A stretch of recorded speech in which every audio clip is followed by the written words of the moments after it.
సరిగ్గా ఈనాటికి ఒక 17 రోజుల క్రితం అకస్మాత్తుగా సేవికలందరికీ ఒక విషాద వార్త మీడియా మాధ్యమాల ద్వారా వచ్చింది. ఒక్కసారిగా అందరూ దిగ్భ్రమ చెందాము. అంటే నిజానికి వారు కొద్ది రోజుల నుంచి అస్వస్థతగా ఉన్నారు, ఈ విషయం తెలిసిందే. అయినా కానీ ఒక్కసారిగా ఒక పెద్ద దిక్కు సేవికా సమితికి, అన్ని ప్రాంతాల్లో ఉన్నటువంటి కార్యకర్తలకి ఒక పెద్ద దిక్కును కోల్పోయినట్టుగా చాలా ఆశాభంగము, తీవ్రమైన వేదన, దుఃఖోద్వేగాలతో చాలామంది కార్యకర్తలు వార్త తెలిసిన వెంటనే ఫోన్ల ద్వారా ప్రత్యక్షంగా కలిసిన వాళ్ళు మాట్లాడుకోవడం జరిగింది. సరే, ఎప్పుడు జరిగింది, ఎట్లా జరిగింది, ఇవన్నీ విషయాలు మెల్లమెల్లగా ఫోన్లో వస్తూ ఉన్నాయి. అందరికీ వెంటనే అనిపించింది, ముఖ్యంగా భాగ్యనగర్లో ఉన్న అందరికీ అయితే, మనం వెళ్దాము, కనీసం వారి పాంచభౌతిక కాయం యొక్క దర్శనం మళ్ళీ మళ్ళీ దొరకదు, వెళ్దాము అని దాదాపుగా అందరికీ అనిపించింది. అందరం ఒకళ్ళతో ఒకళ్ళ మాట్లాడుకోవడం జరిగింది. కానీ ఎప్పుడైతే జ్యేష్ఠ కార్యకర్తలతో మాట్లాడుతున్నామో వాళ్ళు చెప్పింది ఏంటంటే, ఇప్పుడు రావడము కష్టము అంత దూరం నుంచి, తర్వాత ఇక్కడ కూడా వచ్చి దర్శనం కోసం వస్తున్నటువంటి కార్యకర్తల సంఖ్య కూడా చాలా ఎక్కువ ఉంది, కాబట్టి అక్కడి నుంచి మీరు మీ స్మృత్యంజలిని ఘటించండి, భావపూర్ణ శ్రద్ధాంజలిని మనస వాచ ఘటించండి. వీలున్నంత త్వరలో మనం ఒక స్మృతి సభ కార్యక్రమాన్ని ఏర్పాటు చేసుకుంటే బాగుంటుంది. ఇటువంటి విషయాలన్నీ అనుకున్న తర్వాత సరే, ఇక్కడ స్మృతి సభ కార్యక్రమం నిర్వహించుకోవాలి మన భాగ్యనగర్లో అనుకున్నప్పుడు, వారి జీవితాన్ని ప్రత్యక్షంగా చూసినటువంటి, ప్రత్యక్షంగా వారితో సహచర్యం గడిపినటువంటి వాళ్ళు ఇచ్చేటువంటి వాక్తవ్యం చాలా గొప్పగా ఉంటుంది. కాబట్టి అట్లాంటి వాళ్ళు మన భాషలో మనకి మాట్లాడగలిగిన వాళ్ళు ఎంత త్వరగా వస్తే అంత త్వరగా కార్యక్రమం నిర్వహించుకుందాము అని జ్యేష్ఠ కార్యకర్తలతో మాట్లాడడం జరిగింది. వెంటనే మన అదృష్టం కొద్దీ మాన్య ప్రముఖ కార్యవాహి గారు, మాన్య అన్నదానం సీతా గాయత్రి గారు, సరే నేను ఎట్లాగో 17వ తారీఖు ఉంటాను ఇక్కడ, ఆ రోజు కార్యక్రమం నిర్వహించుకుంటే బాగుంటుంది అని. అప్పటి నుంచి దాదాపుగా అందరము ఈ కార్యక్రమము యోచనలోనూ ఉండిపోయినాం. ఎంతగా ఈ కార్యక్రమం గురించి యోచన చేస్తూ ఉన్నామో మనసు నిండా నిండిపోయింది వందనీయ పుణ్యఫలించి. ఏ మాట మాట్లాడుకున్నా వారి జీవితంలో గడిచినటువంటి సంఘటనలు అందరూ రకరకాల స్థాయిల్లో వారితో ప్రత్యక్షంగా అనుభవం గడించిన వారు, వారి దగ్గర ఉన్నటువంటి వాళ్ళు, వారితో సమయం గడిపినటువంటి వాళ్ళు మళ్ళీ ఆ విషయాలని స్మరించుకుంటూ ఉండడం అనేది ఈ 15 రోజులుగా చేస్తూ ఉన్నటువంటి పని. కాబట్టి మధ్యలో ఆగి మళ్ళీ కార్యక్రమం నిర్వహించుకుంటున్నాము అని ఎక్కడ అనిపించట్లేదు. నిన్న మొన్ననే జరిగిందా ఆ విషయం, నిన్న మొన్ననే మనం లైవ్గా చూసామా దూరదర్శన్ ద్వారా అనేటువంటిది సేవికలందరి మనసులో ఉన్నటువంటి భావన ఇవాళ. సరే, ఈనాటి కార్యక్రమానికి ప్రాస్తావికగా వారి జీవన విశేషాలు కొన్ని తెలుసుకుంటే బాగుంటుంది అని అనుకున్నాము. ఆ కొన్ని జీవిత విశేషాలని మనం ఇప్పుడు వీడియోలో కూడా చూసాము.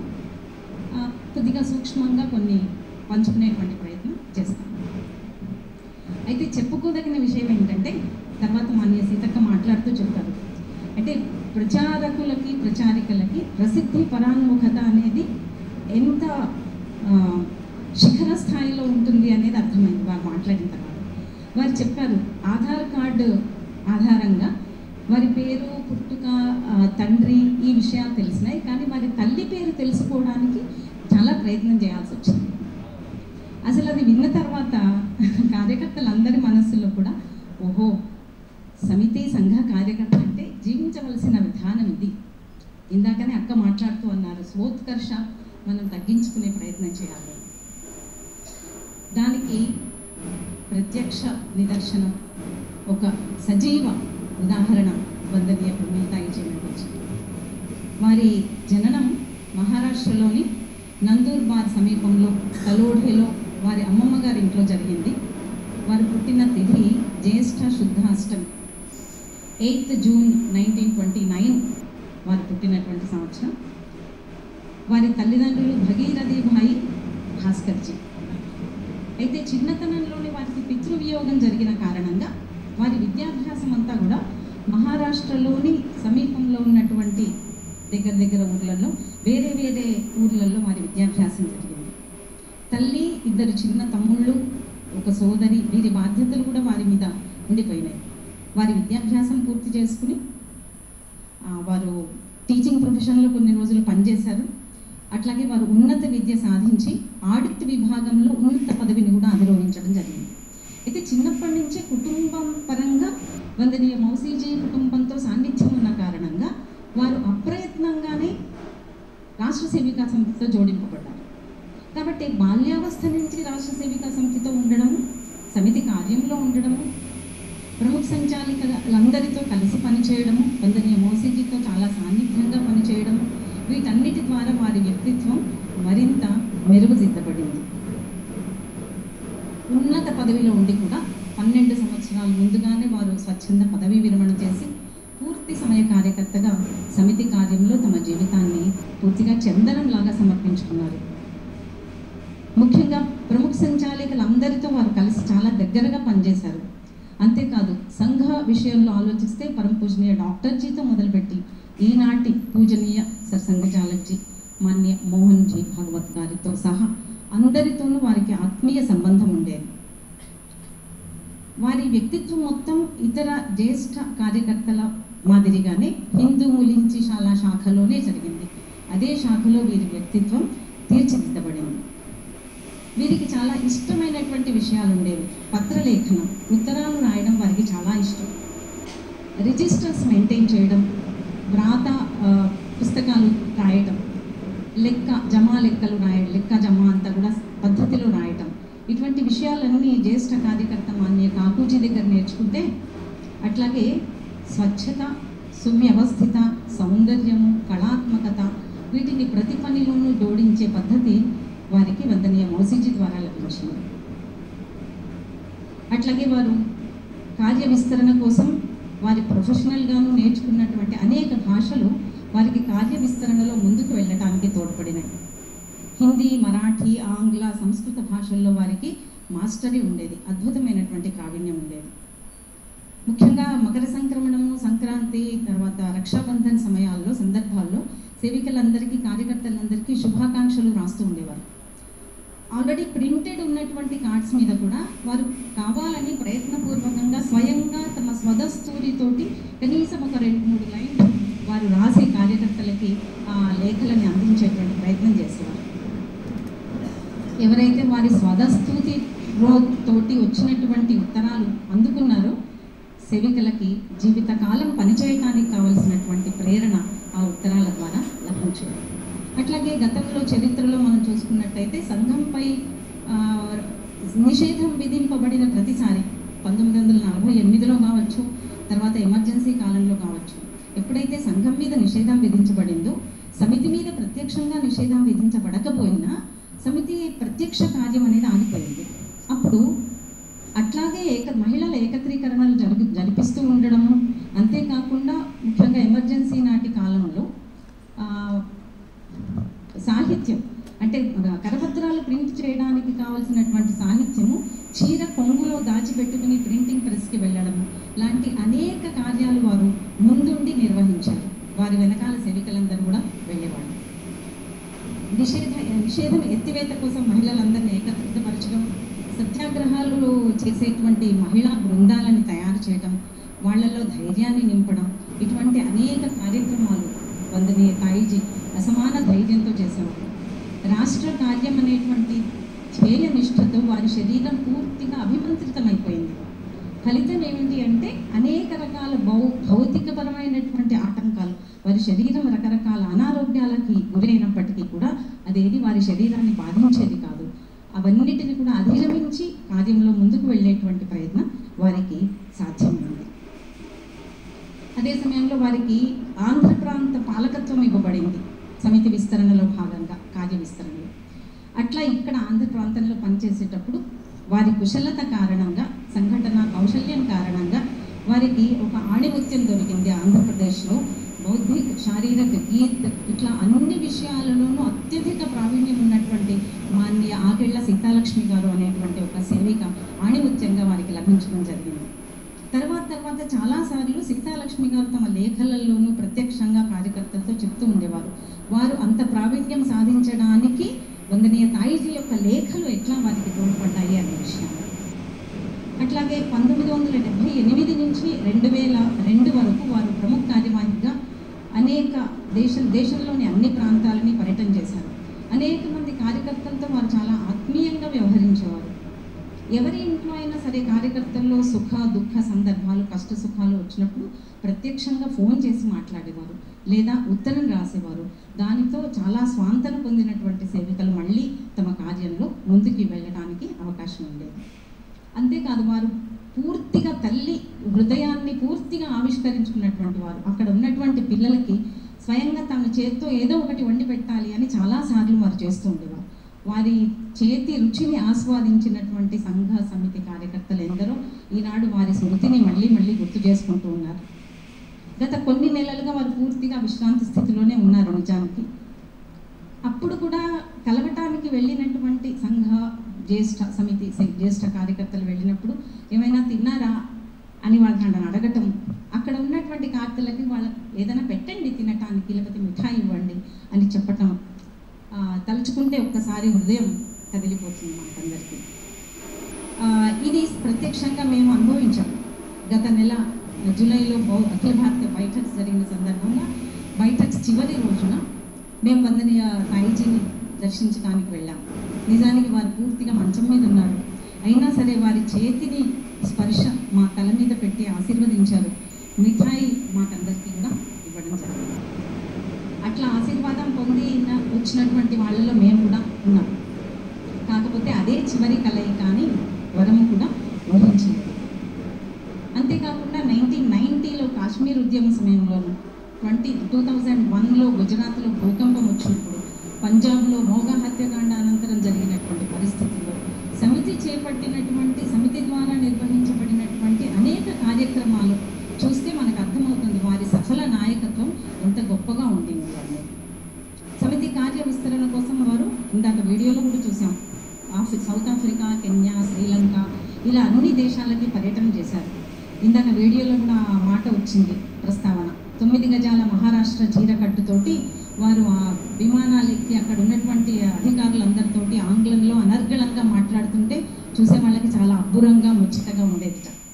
2005లో వందనీయ మౌసీజీ శత జయంతి సందర్భంగా 2003 9th ఆగస్ట్ నుంచి 30th ఏప్రిల్ 2004 వరకు నాగ్పూర్ నుంచి ఒక ప్రదర్శని యాత్ర నిర్వహించబడింది. సుమారు 108 స్థానాల్లో 28,000 కిలోమీటర్లు వాళ్ళు యాత్ర చేశారు అనేక మంది కార్యకర్తలతో కలిసి. అప్పుడు వారి వయస్సు 75 సంవత్సరాలు.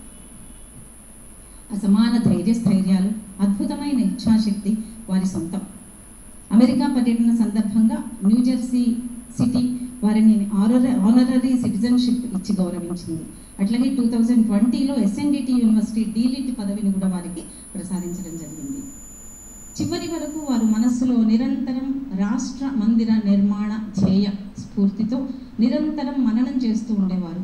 అదే జపం చేస్తూ ఉండేవారు. చివరిలో కొద్ది రోజులు మంచం మీద ఉండవలసి వచ్చినా చివరి రోజు వరకు ప్రతిరోజు ఉదయం ప్రార్థన చేసేవారు. అంతేకాదు టెక్నికల్ విషయాల్లో చాలా అప్డేటెడ్గా ఉండేవారు. చివరి వరకు న్యూస్ పేపర్స్లోనూ మీడియాలోనూ వస్తున్నటువంటి వార్తలు, వివిధ విషయాల పట్ల తమ స్పందనని తెలియజేసేవారు.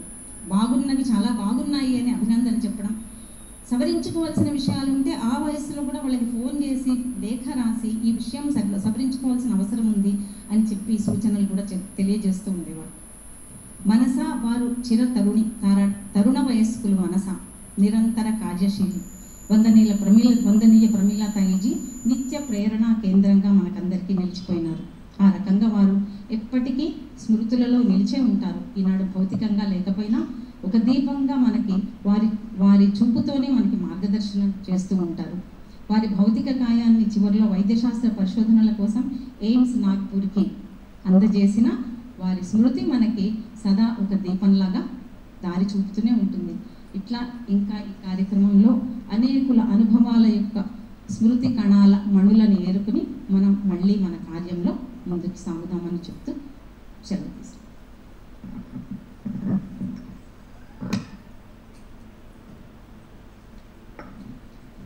మనస్యేకం వచస్యేకం కర్మణ్యేకం మహాత్మన. ఇది మనందరికీ తెలిసినటువంటి విషయం. వందనీయ ప్రమీలా తాయిజీ కార్యకర్తలకు వారి మనోభావాలను లేఖ ద్వారా అందించినారు. అటువంటి ఒక హిందీ లేఖను ఇప్పుడు చదివి వినిపించాల్సిందిగా మాన్య చారుశీల దీదిని కోరుతున్నాను.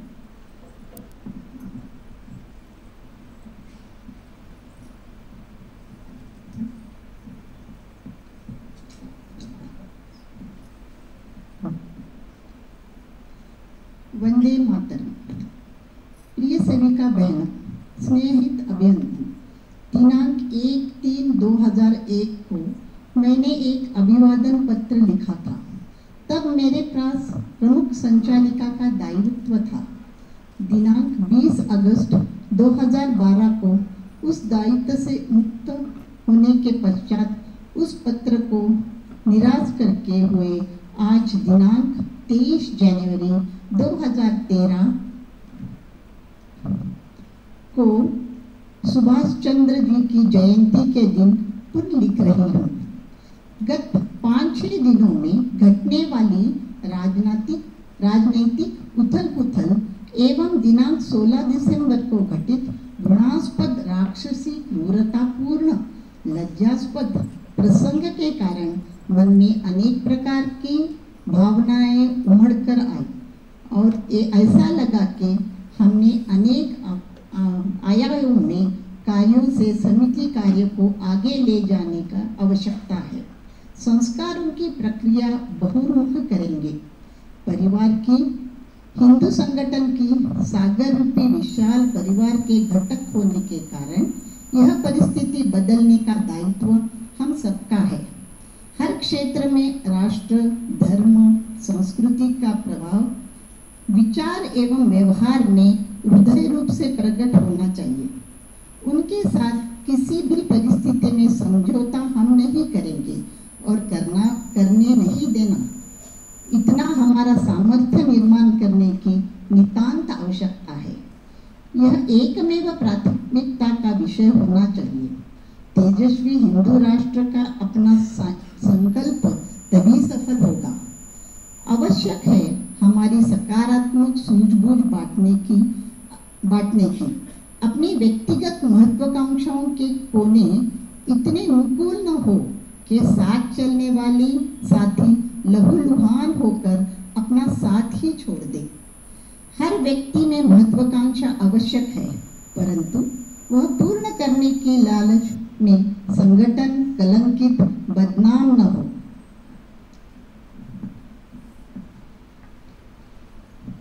संगठन में तो अर्थ तथा सत्ता, संपत्ति, सम्मान मिलता नहीं, चाह भी न हो। आज अन्य सेनाओं में अपनी श्रद्धा, विश्वास, सम्मान में कमी अनुभव में आती है। हमारी समिति इसमें अछूत रहे, यह हम सबका दायित्व है। हम सामान्य हैं, परंतु थोड़े अलग भी हैं। इसलिए कभी कमजोर कड़ी मैं अब नहीं बनूंगी, किसी को बनने भी नहीं दूंगी। यह अपना प्रण है। हिंदू समाज राष्ट्र पराजित हुआ, शत्रु के सामर्थ्य के कारण नहीं, परंतु अपने व्यक्तिगत आकांक्षाओं की पूर्ति हो। इसलिए हमने शत्रु का सामर्थ्य बढ़ाया, अपना कमजोर किया। इसलिए बस हम सांस्कृतिक विजय के निकट पहुंचे हैं। निर्यात होने हेतु तैयार है। नियति ने दिया या हमने खो दिया, ऐसा न हो। स्वयं को संगठित करने इस विध्वंसक तूफान से सुनामी की बचना ही चाहिए। अपने लिए केवल नहीं, अपितु विश्व कल्याण, विश्व शांति हेतु। मेरी वेदना आप समझती हैं, सभी की वेदना है ना। समाज जीवन के सत्य, साधन, धर्म, नीति के अनुकूल बनना, संगठन सूत्र में बांधकर रखना, यही हमारा जीवन कार्य है। यह सफल बनाएंगे ही। आप सभी को क्षमाशीलता के कारण ही मैं आज तक काम कर पाई। बहुत कुछ नहीं कर पाई, इसका दुख है, परंतु जो यह उसी का समाधान भी है।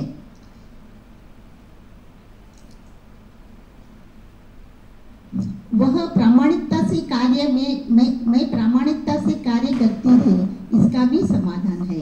मेरी कमियों का भी अभ्यास अपने मुझे निभाया, यह मेरा भाग्य है। और एक कहीं भी मेरा छात्रावास कृपया न करे, चित्र कृपया न करे। संवेदनशील है, आप सब एक दूसरे को संभालती हुई कार्य को आगे बढ़ाएंगी। स्वामी विवेकानंद ने देखा वैसे भारत माता का तेजोमय मंगल आश्वसनीय दृश्य शीघ्र होगा। यह आप सभी पर निर्भर है। आप सभी की क्षमादय पूर्ण करती हुई और अच्छे कार्य करने का अवसर भारत माता अगले जन्म में भी दे, ऐसी विनम्र प्रार्थना। शांति, स्नेह, सामर्थ्य, समाधान, सकरता सभी में प्राप्त हो। आप सभी की प्रमिलताई जी। वंदे मातरम।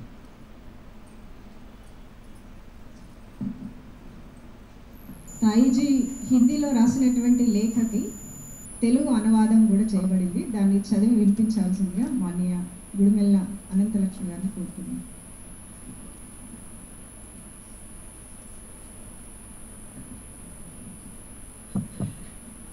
వందే మాతరం. ప్రియమైన సేవికలకు సస్నేహ నమస్కారం. 2005 మార్చి 1వ తేదీన నేను ఒక అభివాదన లేఖ రాశాను. అప్పుడు నాకు ప్రముఖ సంచాలిక బాధ్యత ఉంది. 2012 ఆగస్టు 20 తేదీన ఆ బాధ్యత మారిన తర్వాత మరొక లేఖను ఈరోజు అనగా జనవరి 23, 2013వ తేదీన నేతాజీ సుభాష్ చంద్రబోస్ జయంతి నాడు తిరిగి వ్రాస్తున్నాను. గత 5-6 రోజులుగా జరుగుతున్న అస్థిర రాజకీయ పరిస్థితులు మరియు డిసెంబర్ 16వ తేదీన జరిగిన రాక్షసమైన, క్రూరమైన, సిగ్గుతో తలదించుకోవలసిన సంఘటనల కారణంగా సమాజంలో అనేక రకాల భావోద్వేగములు కలుగుతున్నాయి. మనం అనేక రకాలైన కార్యక్రమాల ద్వారా సమితి కార్యాన్ని ముందుకు తీసుకువెళ్ళవలసిన అవసరం కనిపిస్తుంది. సంస్కారాలను ఇచ్చే కార్యక్రమాలు బహుముఖంగా జరగాలి.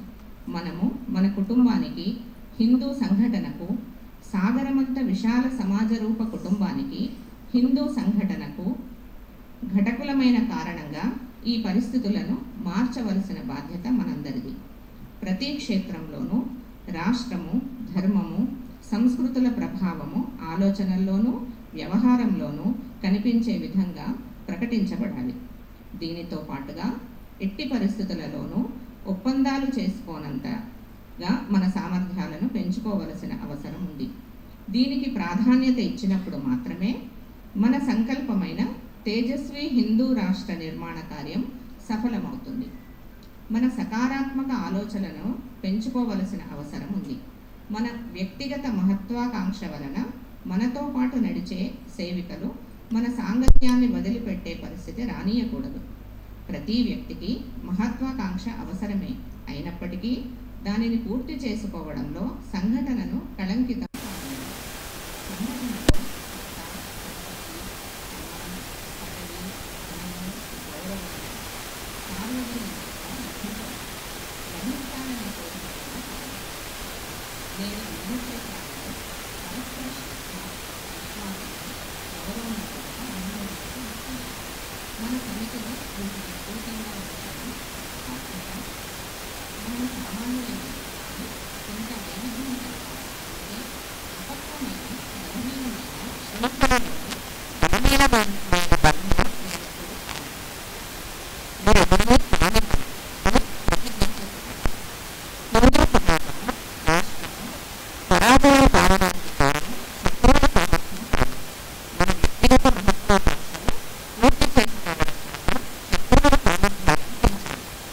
మనల్ని మనం బలహీనులుగా చేసుకున్నాం. ఈరోజు మనము సాంస్కృతిక విజయానికి చేరువలో ఉన్నాం. ప్రపంచంలోని పరిస్థితులు మనకు విజయాన్ని ఇవ్వటానికి సంసిద్ధంగా ఉన్నాయి. పరిస్థితులు విజయాన్ని ఇచ్చినప్పటికీ మనం పోగొట్టుకునే పరిస్థితి రానివ్వకూడదు. మనల్ని మనం సంఘటనకు ఈ విధ్వంసక తుఫాన్ సునామీల నుండి రక్షించుకోవాలి. ఇది కేవలం మన కోసం మాత్రమే కాదు, విశ్వ కళ్యాణం కోసం, విశ్వశాంతి కోసం. నా ఈ ఆవేదన మీ అందరి వేదన కూడా కదా. సమాజ జీవనమును సత్యాన్వేషణలోనూ ధర్మబద్ధంగా నీతి నియమాలకు అనుకూలంగా చేయడం, సంఘటనా సూత్రంలో బంధించి ఉంచడమే మన జీవన కార్యం. దీనిని సఫలీకృతం చేద్దాం. మీ క్షమాశీలత కారణంగానే ఈరోజు వరకు పని చేయగలిగాను. చాలా ఎక్కువ పని చేయలేకపోయాను, కానీ చేసిన దానికి సంతృప్తి కలిగినది. నేను అంతే క్షమత కలిగి ఉన్నాను. నేను చేసినంత వరకు ప్రామాణికంగా చేశాను. నాలోని లోపాలు నాకు తెలుసు. మీరందరూ కలిసి నన్ను నడిపించారు. ఇది నా భాగ్యం. ఇంకొక విషయం, ఎక్కడా నా ఫోటో చిత్రపటం పెట్టకూడదు. ఒకవేళ పెట్టవలసి వస్తే ఓంకారం లేదా భారతమాత ఫోటో పెట్టవచ్చు. ప్రచారికలు అందరూ పరస్పర సమన్వయంతో కార్యాన్ని ముందుకు తీసుకువెళ్ళగలరు. స్వామి వివేకానంద దర్శించుకున్న తేజోమయ మంగళమయ భారతమాత దర్శనం త్వరలోనే జరుగుతుంది. ఇది మీ అందరిపై ఆధారపడి ఉంది. మరొక్కసారి మీ అందరినీ క్షమించమని కోరుచున్నాను. ఇంకా మంచి పని చేసే అవకాశం వచ్చే జన్మలో కూడా ఇవ్వమని భారతమాతను వినమ్రంగా ప్రార్థిస్తున్నాను. శాంతి, స్నేహము, సామర్థ్యము, సమాధానము, సార్థకత అందరికీ లభించుగాక. విశేష సూచన, నా కారణంగా ఏ కార్యక్రమము అహల్యాబాయి మందిరంలో కూడా రద్దు చేయకూడదు. ఎవరి కోసం ఎదురు చూడవద్దు. ఏ రకమైన ఔపచారిక కార్యక్రమం చేయకపోవడం మంచిది. మీ అందరి వివేక బుద్ధిపై నాకు సంపూర్ణ విశ్వాసం ఉంది. శాశ్వత నివాసం వైపు పయనిస్తూ మీ అందరి ప్రమీలా మేఢి.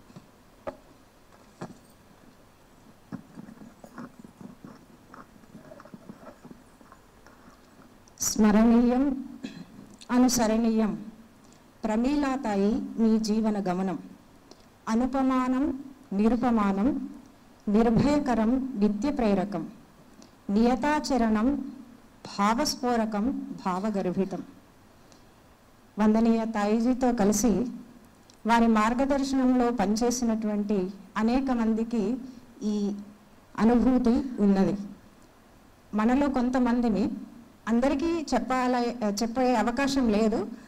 కొద్దిమంది మాత్రం వారి ద్వారా పొందిన స్ఫూర్తిని, వారితో తమకున్నటువంటి అనుభవాలని ఒక 2-3 నిమిషాల్లో మన ముందు ఉంచుతారు.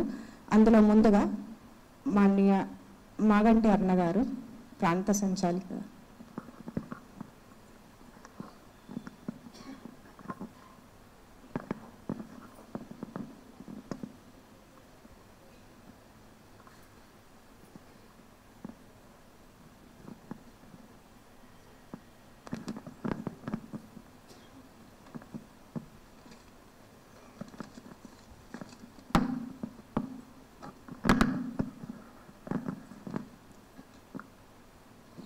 ఈరోజు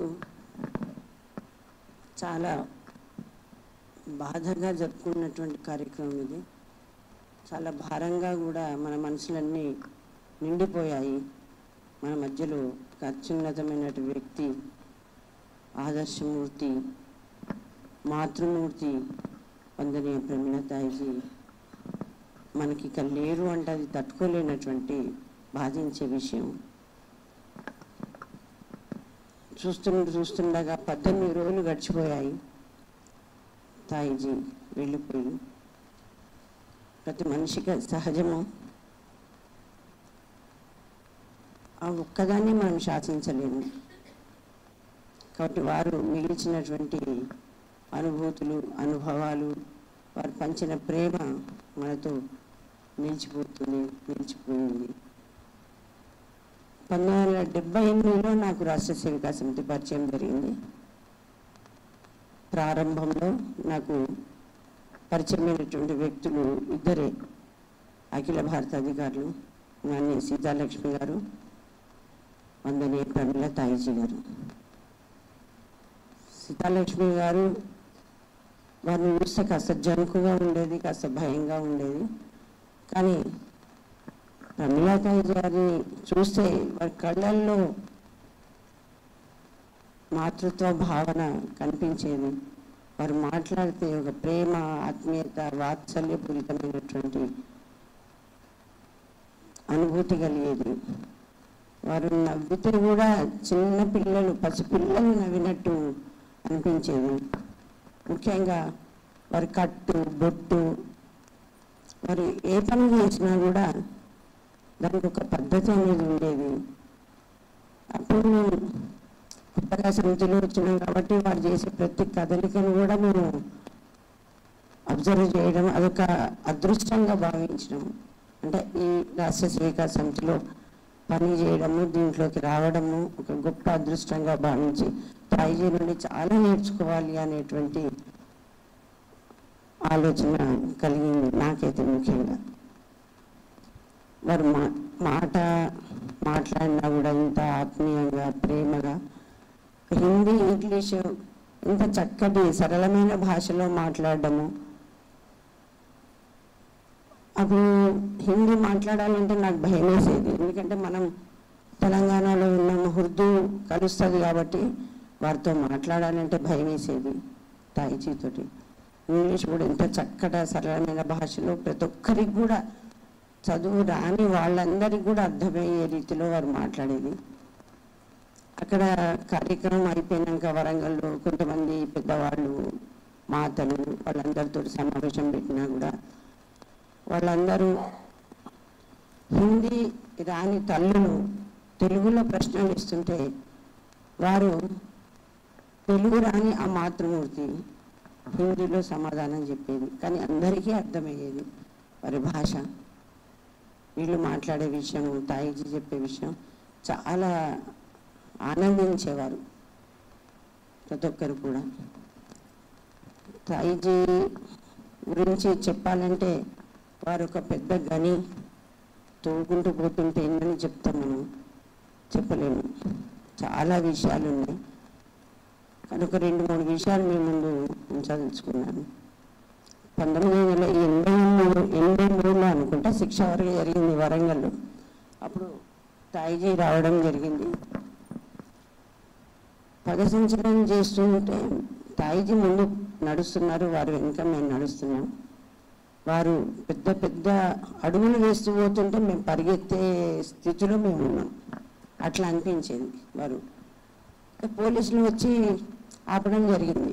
మీకు పర్మిషన్ లేదు అనేసి ఆపేస్తే వారు 2 చేతులతోటి పోలీసులను నెట్టేసి ముందు పరిగెత్తడం, వారితో పాటు మేము కూడా పరిగెత్తాం.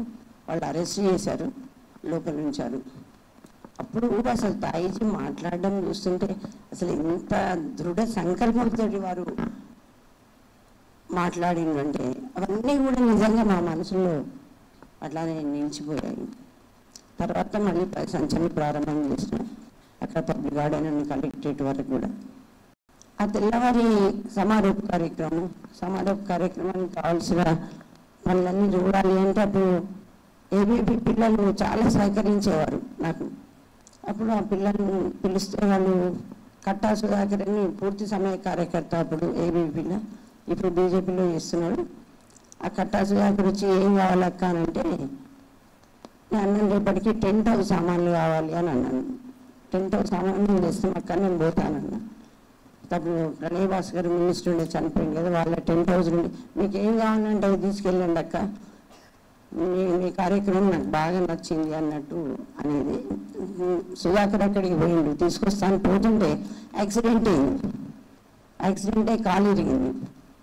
మన కార్యకర్తలే అప్పుడేం సెల్ ఫోన్స్ లేవు, మనకు డైలింగ్ ఫోన్స్ ఉన్నాయి. ఇట్లా మన కార్యకర్తలకు ఇన్ఫర్మేషన్ పై వాళ్ళు ఎంజిఎం హాస్పిటల్ అడ్మిట్ చేసిండ్రు. ఆ విషయం తెలుసుకున్నటువంటి ప్రమిళ తాయిజీ ఎంత వేదన, ఎంత బాధ, ఎంత తపన అంటే క్యా అరుణక్క క్యా హువా, కైసే హే సుధాకర్, ఇదే అడగడం అన్నమాట. नहीं ताई जी ठीक है అని అంటే नहीं एक बार जाके देखेंगे चलो అని 4-5 సార్లు అనడము. ఎంజం వెళ్ళి కట్టా సుధాకర్ని పరామర్శించి రావడం జరిగింది. ఇప్పుడు 4 రోజుల క్రితం నేను ఈ కార్యక్రమం ఉందని సుధాకర్కి ఫోన్ చేసినాను. చేస్తే అక్క నేను ఎట్లా మర్చిపోతా అక్క, అమ్మను హాస్పిటల్కి వచ్చి ఎంజిఎంకి వచ్చి నన్ను పలకరించిపోయిండ్రు, నన్ను ఇట్లా మృదువుగా ఇట్లా లాలించిపోయిండ్రు, ఆ అమ్మని నేను ఎట్లా మర్చిపోతాక అని అన్నారు. అంటే తాయిజీ ప్రతి ఒక్కరికి కూడా సమంగా అందరికి కూడా ప్రేమను పెంచి ఆత్మీయతను పెంచి ప్రతి వ్యక్తి లోపల కూడా చక్కటి నిర్మాణం జరగాలనే దృష్టితోటి వారు నిజంగా తపస్వి తాయిజీ. తర్వాత ఒకసారి విశ్వసుందరి పోటీలు, అందాల పోటీలు బెంగళూరులో జరుగుతుంటే అప్పుడు కూడా మన ఇంట్లోనే ప్రెస్ కాన్ఫరెన్స్ పెట్టి చాలా గట్టిగా పత్రికా విలేకరులతోటి మాట్లాడి హెచ్చరించడం జరిగింది. మన సంస్కృతిని భ్రష్టు పట్టించాలనే దృష్టితోటి అంతర్జాతీయంగా జరుగుతున్న కుట్ర ఇది. కాబట్టి దీన్ని మీరు ఆపు చేయాలి. మీరు ఒకవేళ దీన్ని ఆపు చేయని పక్షంలో మేము దేశమంతా కూడా ఉద్యమిస్తాం. అప్పుడు ఎటువంటి పరిణామాన్ని ఎదురైనా కూడా దానికి మేము బాధ్యులం కాము అని ఖచ్చితంగా చెప్పినాం. ఆ తర్వాత ఇంకొక సంఘటన, దైవీ శక్తి కలిగినటువంటి స్త్రీని, తల్లిని పూజించేటువంటి దేశం, మాతృమూర్తిని కాపాడుకునే దేశం మన దేశంలో ఈ వ్యాపార ప్రకటనలకు కూడా ఒక చెల్లిగా, తల్లిగా, అమ్మగా కాకుండా వేరే రకంగా ఎందుకు ప్రచురిస్తున్నారు, ప్రసారం చేస్తున్నారు మాధ్యమంలో అని అప్పుడు కూడా ఒక ప్రెస్ కాన్ఫరెన్స్ పెట్టి గట్టిగా మాట్లాడడం జరిగింది. దాంతో మేము అప్పుడు ఇక రామంతపూర్ టీవీ స్టేషన్ ముందు కూడా 800 మంది రాష్ట్ర సేవికా సమితి బ్యానర్ కింద 800 మంది మహిళలు, ఇప్పుడు నాకు బాగా గుర్తున్నవారు విశ్వ పరిషత్ చాముండేశ్వర్ గారు ఉన్నారు. అప్పుడు అందరం కలిసి డైరెక్టర్ శ్రీ అని ఉండే ఆయనకు ఒక మెమోరాండం సమర్పించడం జరిగింది. వారు అన్నారు, మీ అటువంటి వాళ్ళు స్వచ్ఛంద సంస్థలు అందరు కలిసి మెమోరాండాలు సమర్పిస్తే సమాజం మారుతుందమ్మా, మేము ఉద్యోగాలు చేసేవాళ్ళమే కదా అనేసి చాలా అభినందించారు. అట్లా ఒక 6 నెలల వరకు అటువంటి ప్రచార మాధ్యమంలో అశ్లీలతను తీసేసింది. 6 నెలలు ప్రసారం చేయలేదు టీవీలో. ఆ తర్వాత మళ్ళీ యథావిధిగా, అంటే దాన్ని బట్టి మనం ఎంత పని చేయాలి, ఎంత వ్యక్తుల నిర్మాణం చేయాలి, అన్నిటి కారణమైన మాతృమూర్తులు వాళ్ళని తయారు చేయాలి. కాబట్టి ఈరోజు తాయిజీ లేరు, కానీ ఇక్కడ ముందు చూస్తుంటే అందరు నాకు తాయిజీలే కనబడుతున్నారు. వారు భౌతికంగా లేరు మన దగ్గర, కానీ అందరి మనసులలో వారు ఉన్నారు. తాయిజీ వారి జీవితం అంతా కూడా నిండైన జీవితాన్ని గడిపారు. జీవితం అంతా కూడా భరతమాత పనిచేసి ఎంతోమంది మహిళలను సరైన మార్గంలో నడిపించి వారు భరతమాత పాదాల దగ్గర ఒక పుష్పంగా మిగిలిపోయారు. వారి యొక్క సందేశము, వారి యొక్క తపన, ఇవన్నీ కూడా మనం చేసే పని బట్టి మనం సమితి కార్యక్రమాన్ని ఇంత ముందుకు తీసుకుపోయి ఇంత మాతృమూర్తుల నిర్మాణాలు జరిగితే అదే మనం వారికి సమర్పించేటువంటి నివాళి అని అనుకుంటున్నాను. ధన్యవాదాలు.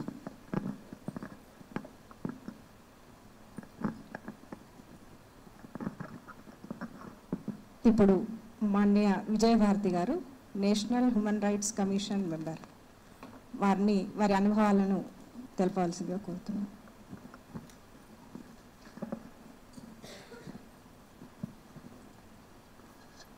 అందరికీ నమస్తే. వందనీయ ప్రమిళా తాయి మేడే గారి గురించి 2 నిమిషాలు 3 నిమిషాల్లో చెప్పే జీవితం కాదు అది.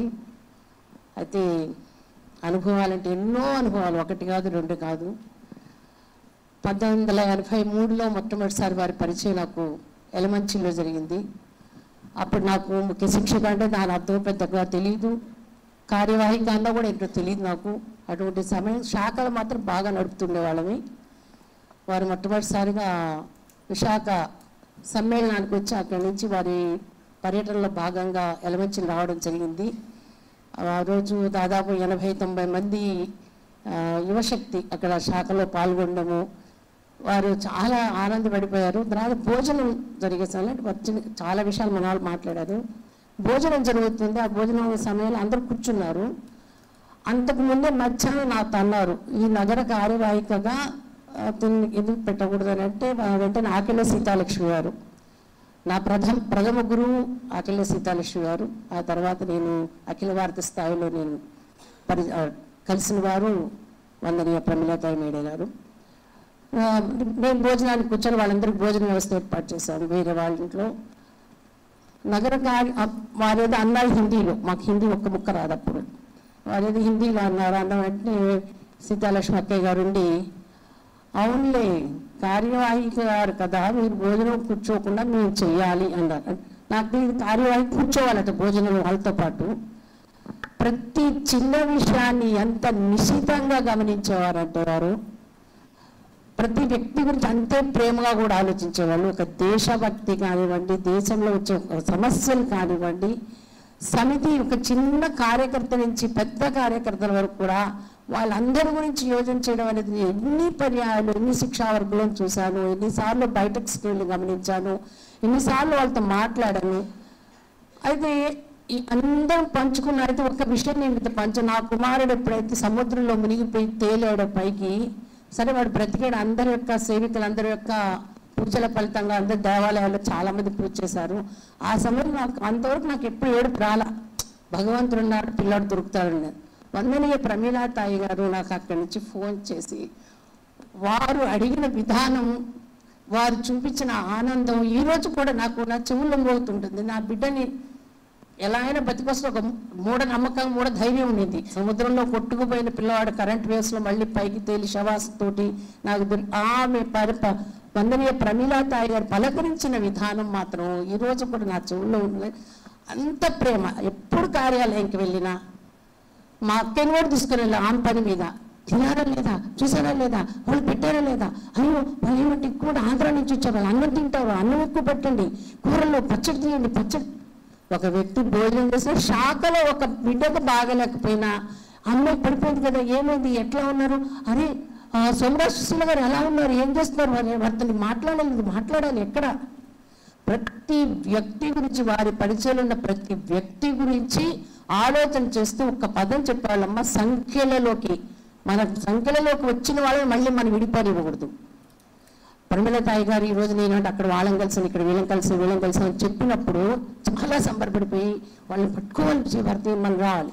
ఎక్కడ దేశంలో ఏ సంఘటన జరిగినా ఆ సంఘటనకు సంబంధించి వెంటనే మాకు కార్యాలయంలో మనకు ఫోన్ కాల్స్ వచ్చేవి. అక్కడ ఈ విధంగా జరిగింది, ఇక్కడ ఈ విధంగా జరిగింది, ఏం చేస్తున్నారు, సేవికులు ఏం చేస్తున్నారు, ఏం కార్యక్రమం చేస్తున్నారు అంటే నిరంతరం కూడా సమాజం మీద వారి యొక్క దృష్టి ఉండేది. సమాజంలో జరిగేటటువంటి ఎటువంటి సంఘటనలైనా దేశం లోపల హిందూ సమాజానికి ఎటువంటి ఇక్కట్లు వస్తున్నాయో గమనించుకున్న వెంటనే ఆ సమస్య మీద కార్యకర్తలు, సేవికలు లెటర్స్ రాయండి, మాట్లాడండి, వెళ్ళండి, మీరు 10 మందికి తెలియచేయండి అనే అంశాన్ని వారు ఫోన్లలో చెప్పేవాళ్ళు. నాకైతే లెటర్స్ ఎప్పుడు రాలేదు, కానీ మాకు మాత్రం ఫోన్లు అప్పుడు వారు వచ్చేప్పటికి ఫోన్లు బాగా ఉన్నాయి కాబట్టి ఫోన్లలో చెప్పేవాళ్ళు. అదేవిధంగా ప్రతి వ్యక్తిని ప్రేమతో బంధించాలి, ఎవరిని కూడా సమితి నుంచి బయటకు వెళ్ళనీకండి, అందరినీ దగ్గరకు తీసుకురండి, అందరం కలిసి పని చేయాలి అని చెప్పి ఒక ప్రేరణ మాత్రము, అద్భుతమైన ప్రేరణ వాళ్ళది. చాలా ఉన్నాయి కానీ అన్నీ చెప్పేంత సమయం కాదు, చెప్పేటట్టు ఇది లేదు. హృదయపూర్వకంగా వారు మాత్రం తిరిగి హిందూ సమాజం, భవ్యమైనటువంటి సంపూర్ణ హిందూ సమాజే పరమ వైభవ స్థితి మనం కోరుకుంటున్నామో ఆ పరమ వైభవ స్థితి తప్పకుండా మనకి సిద్ధించి తీరుతుంది. అందులో వారు మళ్ళీ తిరిగి జన్మ పొంది మనందరికీ మార్గదర్శనం చేస్తారని చెప్పేసి మనసా వాచా నేను నమ్ముతూ ముగిస్తున్నాను.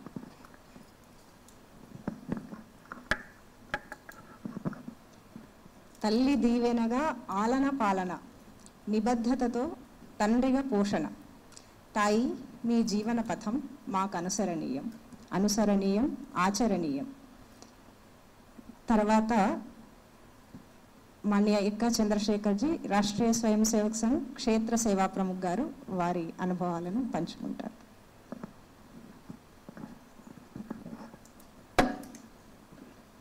సభకు నమస్కారం. వందనీయ ప్రమీలాతాయి యొక్క ఈ వార్త వినడం కాదు, వారిని చూసే అవకాశం, దర్శించే అవకాశం చాలాసార్లు లభించింది. 79లో ఇక్కడ అఖిల భారతీయ సమితి అఖిల భారతీయ కార్యక్రమం జరిగింది. కేశవమర్లు అప్పుడు చూసే అవకాశం లభించింది. 83లో వరంగల్లో జరిగిన ప్రాథమిక శాలని నగర ప్రచారం కాబట్టి అప్పటి నుండి సమితి పెద్దలందరి యొక్క దర్శనం లభించింది. అయితే వందనీ తాయిజీ గురించి ఒక 50 సంవత్సరాల పాటు అఖిల భారతీయ స్థాయిలో ఇంత విశాలమైన దేశం, ఇంత విశాలమైన సంఘటనని, ఇన్ని లక్షలాది మంది కార్యకర్తలకి ప్రేరణ ఇవ్వగలిగే వ్యక్తిత్వం అయితే ఉంటుందో, అట్లాంటి వ్యక్తిత్వం పోవటం అవుతుందో అది అపారమైన నష్టంగా మనకందరికీ అనిపిస్తున్న విషయమే. ఎందుకంటే ఆ అనుభవం, ఆ వ్యక్తిత్వం ఎంతుంటుందో అది ఆ ఎక్స్పీరియన్షియల్ లెర్నింగ్ అంటారు. అది సంవత్సరాల తరబడి కృషి చేసే, తపస్సు చేసే, సాధన చేస్తూ వచ్చే ఒక వ్యక్తిత్వం యొక్క ఔన్నత్యం. అట్లాంటి ఔన్నత్యం యొక్క మార్గదర్శనం ఈ దేశానికి చాలా అవసరం, సంఘటనలకు చాలా అవసరం. ఆ మార్గదర్శనం లభించడం చాలా కష్టము. ఆ మార్గదర్శనంలో అయితే గ్యాప్ వచ్చిందో అది మళ్ళీ ఫిలప్ కాదు, ఇంకొకరు వస్తే రావచ్చేమో కానివ్వండి. ఇట్లాంటి వ్యక్తిత్వం, విలక్షణ వ్యక్తిత్వం రావటం కొంచెం అరుదైన విషయమే.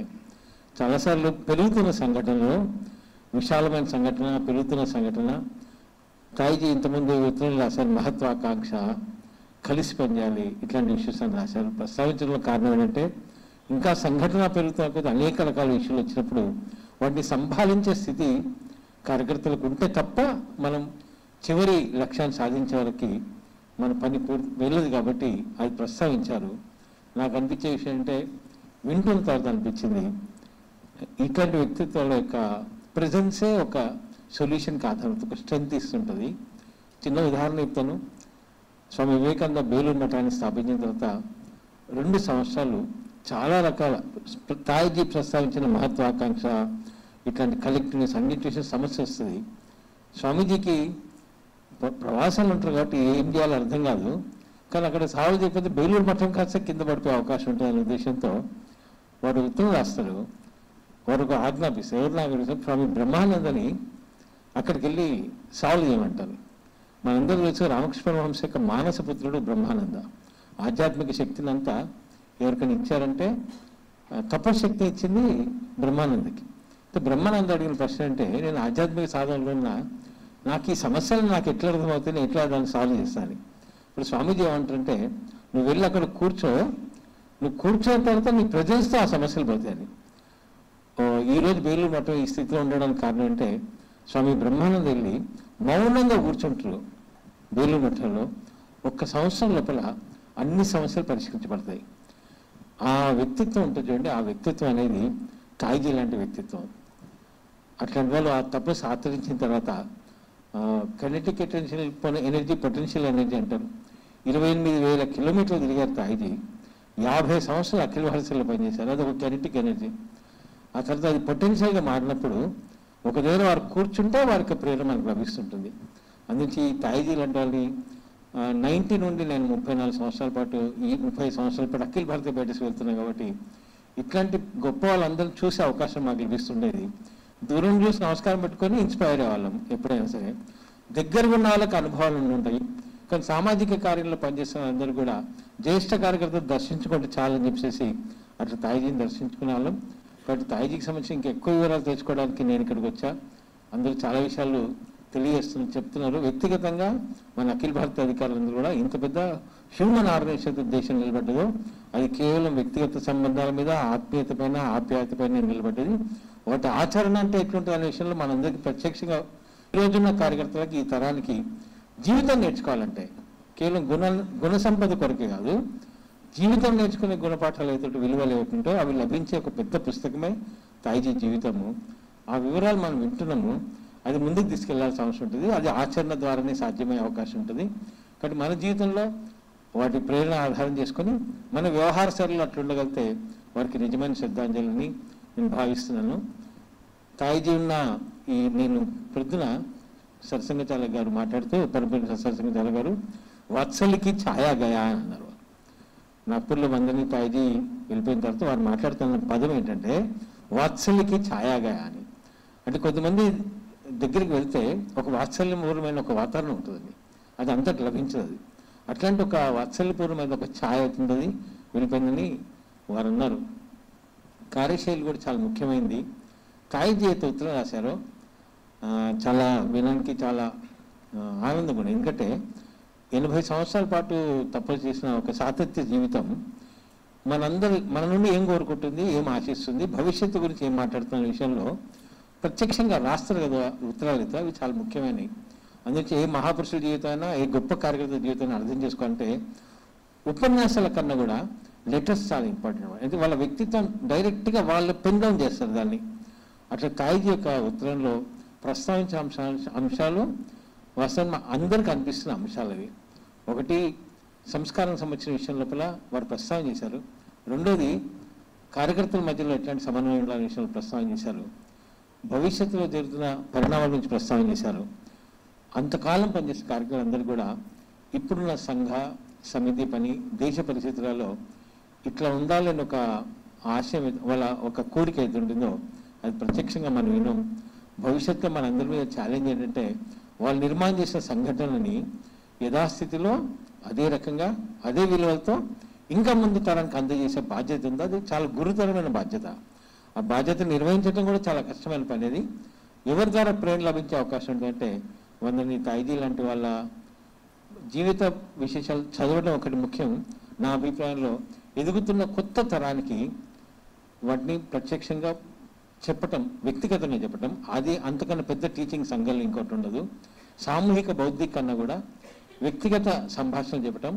రెండోది, మనతో పాటు కలిపి నడుస్తూ కొద్ది ఆచరణ ద్వారా నేర్పడవుతుందో అది అత్యంత అవసరమైన విషయం. బాగా ఎక్స్పాన్షన్ అవుతున్న ఈ సమయం లోపల ఆ 50 సంవత్సరాలు టర్బులెంట్ టైమ్స్ అని అంటున్నాను. 80 నుండి ప్రారంభమై 2020 వరకు జరిగిన సంఘ కార్యం, సమితి కార్యం, దేశ పరిస్థితులు అవుతున్నాయో అత్యంత కీలకమైన పరిణామాలన్నీ కూడా వీటిల్లో జరిగినాయి. వాటన్నిటిలో తాయిజీ యొక్క పాత్ర ఉంది. అట్లాంటి అనుభవంతో చెప్తున్న విషయాలు అవుతున్నాయి. వారి జీవితం మరి ప్రేరణాదాయకంగా ఉంటాయి. కాబట్టి ఈ రోజున ఆవశ్యకత అది. వారికి నిజమైన శ్రద్ధాంజలి అవుతుంటుందో వారి జీవితాన్ని అధ్యయనం చేయటం, చదవటం, ఇట్లా విన్నవన్నీ కూడా ఆచరిస్తూ చెప్పే ప్రయత్నం చేస్తే బాగుంటుంది. సో ఇన్సైట్లందరి తరఫున, నా తరఫున వారికి భావపూర్వక శ్రద్ధాంజలి. నమస్కారం.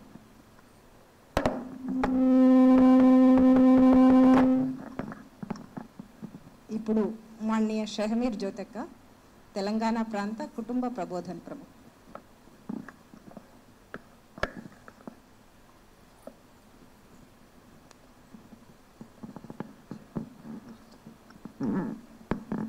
వందనీయ ప్రమీల్ తాయిజీ చరణాలకు నమస్కరిస్తూ సభకు పెద్దలందరికీ నమస్కారం. వందనీయ ప్రమీల్ తాయిజీని నేను 1979లో దంతోలి నాగ్పూర్ కేంద్ర కార్యాలయంలో మొదటిసారి చూసినప్పుడు వారు చాలా సన్నగా రివటలా ఉంటూ ఎంత వేగంగా పని చేయటము, తిరగటము, మాట్లాడటము మాకు ఆ రోజుల్లో చాలా కొత్తగా వింతగా అనిపించేది. పూర్తిగా వాళ్ళు సౌత్ నార్త్ అన్న తేడా అక్కడ మాకు స్పష్టంగా కనిపించేది. నాగ్పూర్ వెళ్ళినప్పుడు వారు ప్రతి చిన్న పని కూడా చాలా వేగంగా చేయడం అనేది మాత్రం ఒక స్ఫూర్తిగా మాకు అంటే స్వానుభవం అయిందనమాట. ఆ సమయంలో ప్రతి చిన్న విషయం కార్యాలయానికి వచ్చిన వారు, వర్గకు వచ్చిన వాళ్ళు, మేమందరం రాత్రి వసతిలో నిద్రపోయిన తర్వాత వారు అర్ధరాత్రి వచ్చి అందరినీ చూసి తలగడలు సవరించి వెళ్ళేవారు. వారు వచ్చి ఏదో మనకి అక్కడ స్పర్శ ఉంది, ఏం జరిగిందని మెలకు వచ్చినప్పటికీ వారిని చూసి భయం వేసేది. చాలా పెద్దవారు అనే భావన ఉండేది భయం అంటే. అలా మర్నాడు ప్రాతస్మరణం అవ్వగానే ఈ రాత్రి ఇలా జరిగింది, ఫలానా కార్యకర్త అసౌకర్యంగా పడుకున్నారు, మన దగ్గరకు వచ్చిన అమ్మాయిలు మనం సరిగా చూసుకోవాలని అక్కడ వ్యవస్థలో ఉన్నటువంటి కార్యకర్తలకు చెప్పేవారు. అయితే ఆ రోజుల్లో మాకు హిందీ అర్థమయ్యేదే కానీ తిరిగి చెప్పడం వచ్చేది కాదు. కానీ వారి భావన, వారి యొక్క స్పర్శతో చాలా ఏదో తెలియని ఒక అనుభూతి, మన అన్న భావన వచ్చేది. తర్వాత మళ్ళీ వారు 1984 నాకు వివాహం అయ్యి నేను భద్రాచలం వెళ్ళిన తర్వాత నా వివాహం నెల లోపలే వారు పర్యటనకు భద్రాచలం వచ్చారు. ఆ రోజుల్లో ఫోన్లు లేవు, ఇతర సౌకర్యాలు లేవు. ఒక ఉత్తరం వచ్చింది మాన్య శారదా తాయి గారితో, ఏం చేయాలో తెలియదు. ఆ ఊరికి నేను వెళ్ళి నెల కాలేదు, అక్కడ ఎవరూ నాకు పరిచయం లేరు. కార్యక్రమం ఏం చేయడమా అనుకున్నాం. మన మొబైల్స్ కన్నా కూడా చాలా వేగంగా సంఘ బంధువుల నుంచి సమాచారం వచ్చేది. అలాగా అక్కడ నగర ప్రచారకు వచ్చి మీ కార్యకర్తలు ఇలా వస్తున్నారండి, అఖిల భారత కార్యకర్తలు, మీరు ఇక్కడ వసతి అది చేయాలి, కార్యక్రమం తీసుకొని వెళ్తారట అని చెప్పారు. అసలు ఏమీ తెలియదు. ఆ భద్రాచలం తూర్పు పడమరేట కూడా నాకు తెలియదు. కానీ ఆ సమయంలో మా వారి పాపం గడపని చేశారు. బాల శాఖ జరిగేది, శాఖకు వచ్చే బాల స్వయం సేవకులు ఆ పిల్లల్ని పట్టుకొని వాళ్ళ ఇళ్ళకి వెళ్ళి వాళ్ళ తల్లులందరినీ కలిపి సమావేశం ఏర్పాటు చేశారు. ఆ సమావేశానికి 16 మంది మహిళలు వచ్చారు. వచ్చిన తర్వాత తీరా చూస్తే అక్కడ భాషా సమస్య అతిపెద్ద సమస్య. ఆ వచ్చిన 16 మందిలో 2 మాత్రమే ఇంటర్మీడియట్ చదివిన వాళ్ళు, మిగతా అందరూ బిలో 10th క్లాస్ చదువుకున్న గృహిణులు. నాకు తిరిగి చెప్పడం రాదు, హిందీ మాత్రం అర్థమవుతుంది. అది నా పరిస్థితి. వారు మొట్టమొదటిసారి నేను విన్నాను, ప్రతి ఊరిలోనూ ఇల్లు కట్టాలి అని కథ చెప్పారు. ఆ కథ ఎంత అంటే మార్దమైనటువంటి గొంతుతో, భాష రాని వాళ్ళకు కూడా వీరేదో మంచి విషయం చెప్పారు, ఇదే ఇల్లు కట్టాలని చెప్పారు కదండి అని తర్వాత వాళ్ళు అడగడం, అది ఒక దివ్యమైన అనుభూతి నాకైతే. సరే వారు వచ్చారు. నాకు కూడా కొంచెం ఇబ్బంది అనిపించింది, ఎందుకంటే ఈ కాలం లాంటి సదుపాయాలు ఏమీ లేని ఆ మారుమూల పల్లెటూరులో చిన్న ఇల్లు మాది, పెద్ద కుటుంబం. కానీ వారు కార్యకర్త మనసులో ఉండాలమ్మా, కార్యకర్త ఇంట్లో ఉండడం కాదు. నువ్వు అంటే మన ముఖ కవలికల్ని బట్టి మన ఆలోచన నడుస్తుంటే ఆ భావం వీళ్ళు ఏం ఆలోచిస్తున్నారో వారు కనిపెట్టి చెప్పేసేవారు. సరే ఇంటికి తీసుకెళ్ళాము. మా ఇంట్లోనే వారు వసతి చేశారు. మన్నాడు మళ్ళీ తిరిగి కొత్తగూడెం తీసుకెళ్ళడం అలా జరిగింది. రెండవసారి మళ్ళీ సంవత్సరం అదే నెలలో, అదే సెప్టెంబర్ నెలలో మళ్ళీ కొత్తగూడెం ప్రవాసంలో వచ్చారు. వచ్చేసరికి కొంచెం సంవత్సర కాలం అయింది. నాకు కూడా కొంచెం అనుభవం జరిగింది, పరిచయాలు పెరిగాయి. అక్కడ కార్యక్రమం పెట్టాం. 48 మంది మహిళల్ని సమీకరించాం. వారు మాట్లాడుతున్నారు. మాట్లాడుతూ ఉంటే 2 రోజుల్లో వినాయక చవితి ఉంది అని సందర్భం వచ్చింది. వస్తే వినాయకుడి యొక్క స్వరూపాన్ని, పెద్ద చెవులు, చిన్న కళ్ళు, ఆ తొండము ఏది కూడా నవలి మింగడం కాకుండా అది లోపలికి తీసుకుని ఆ తినే విధానము చాలా బాగా వర్ణించి చెప్పారు. చెప్తూ వారు ఏమన్నారంటే, మనం అందరం కూడా అంటే ఆ వినాయకుడి స్వరూపాన్ని సమాజానికి ఆపాదించి చెప్పారు. సమాజం కూడా వినాయకుడిలాగే ఉంది. చాలా బాగా వర్ణన చేసి చెప్పారు.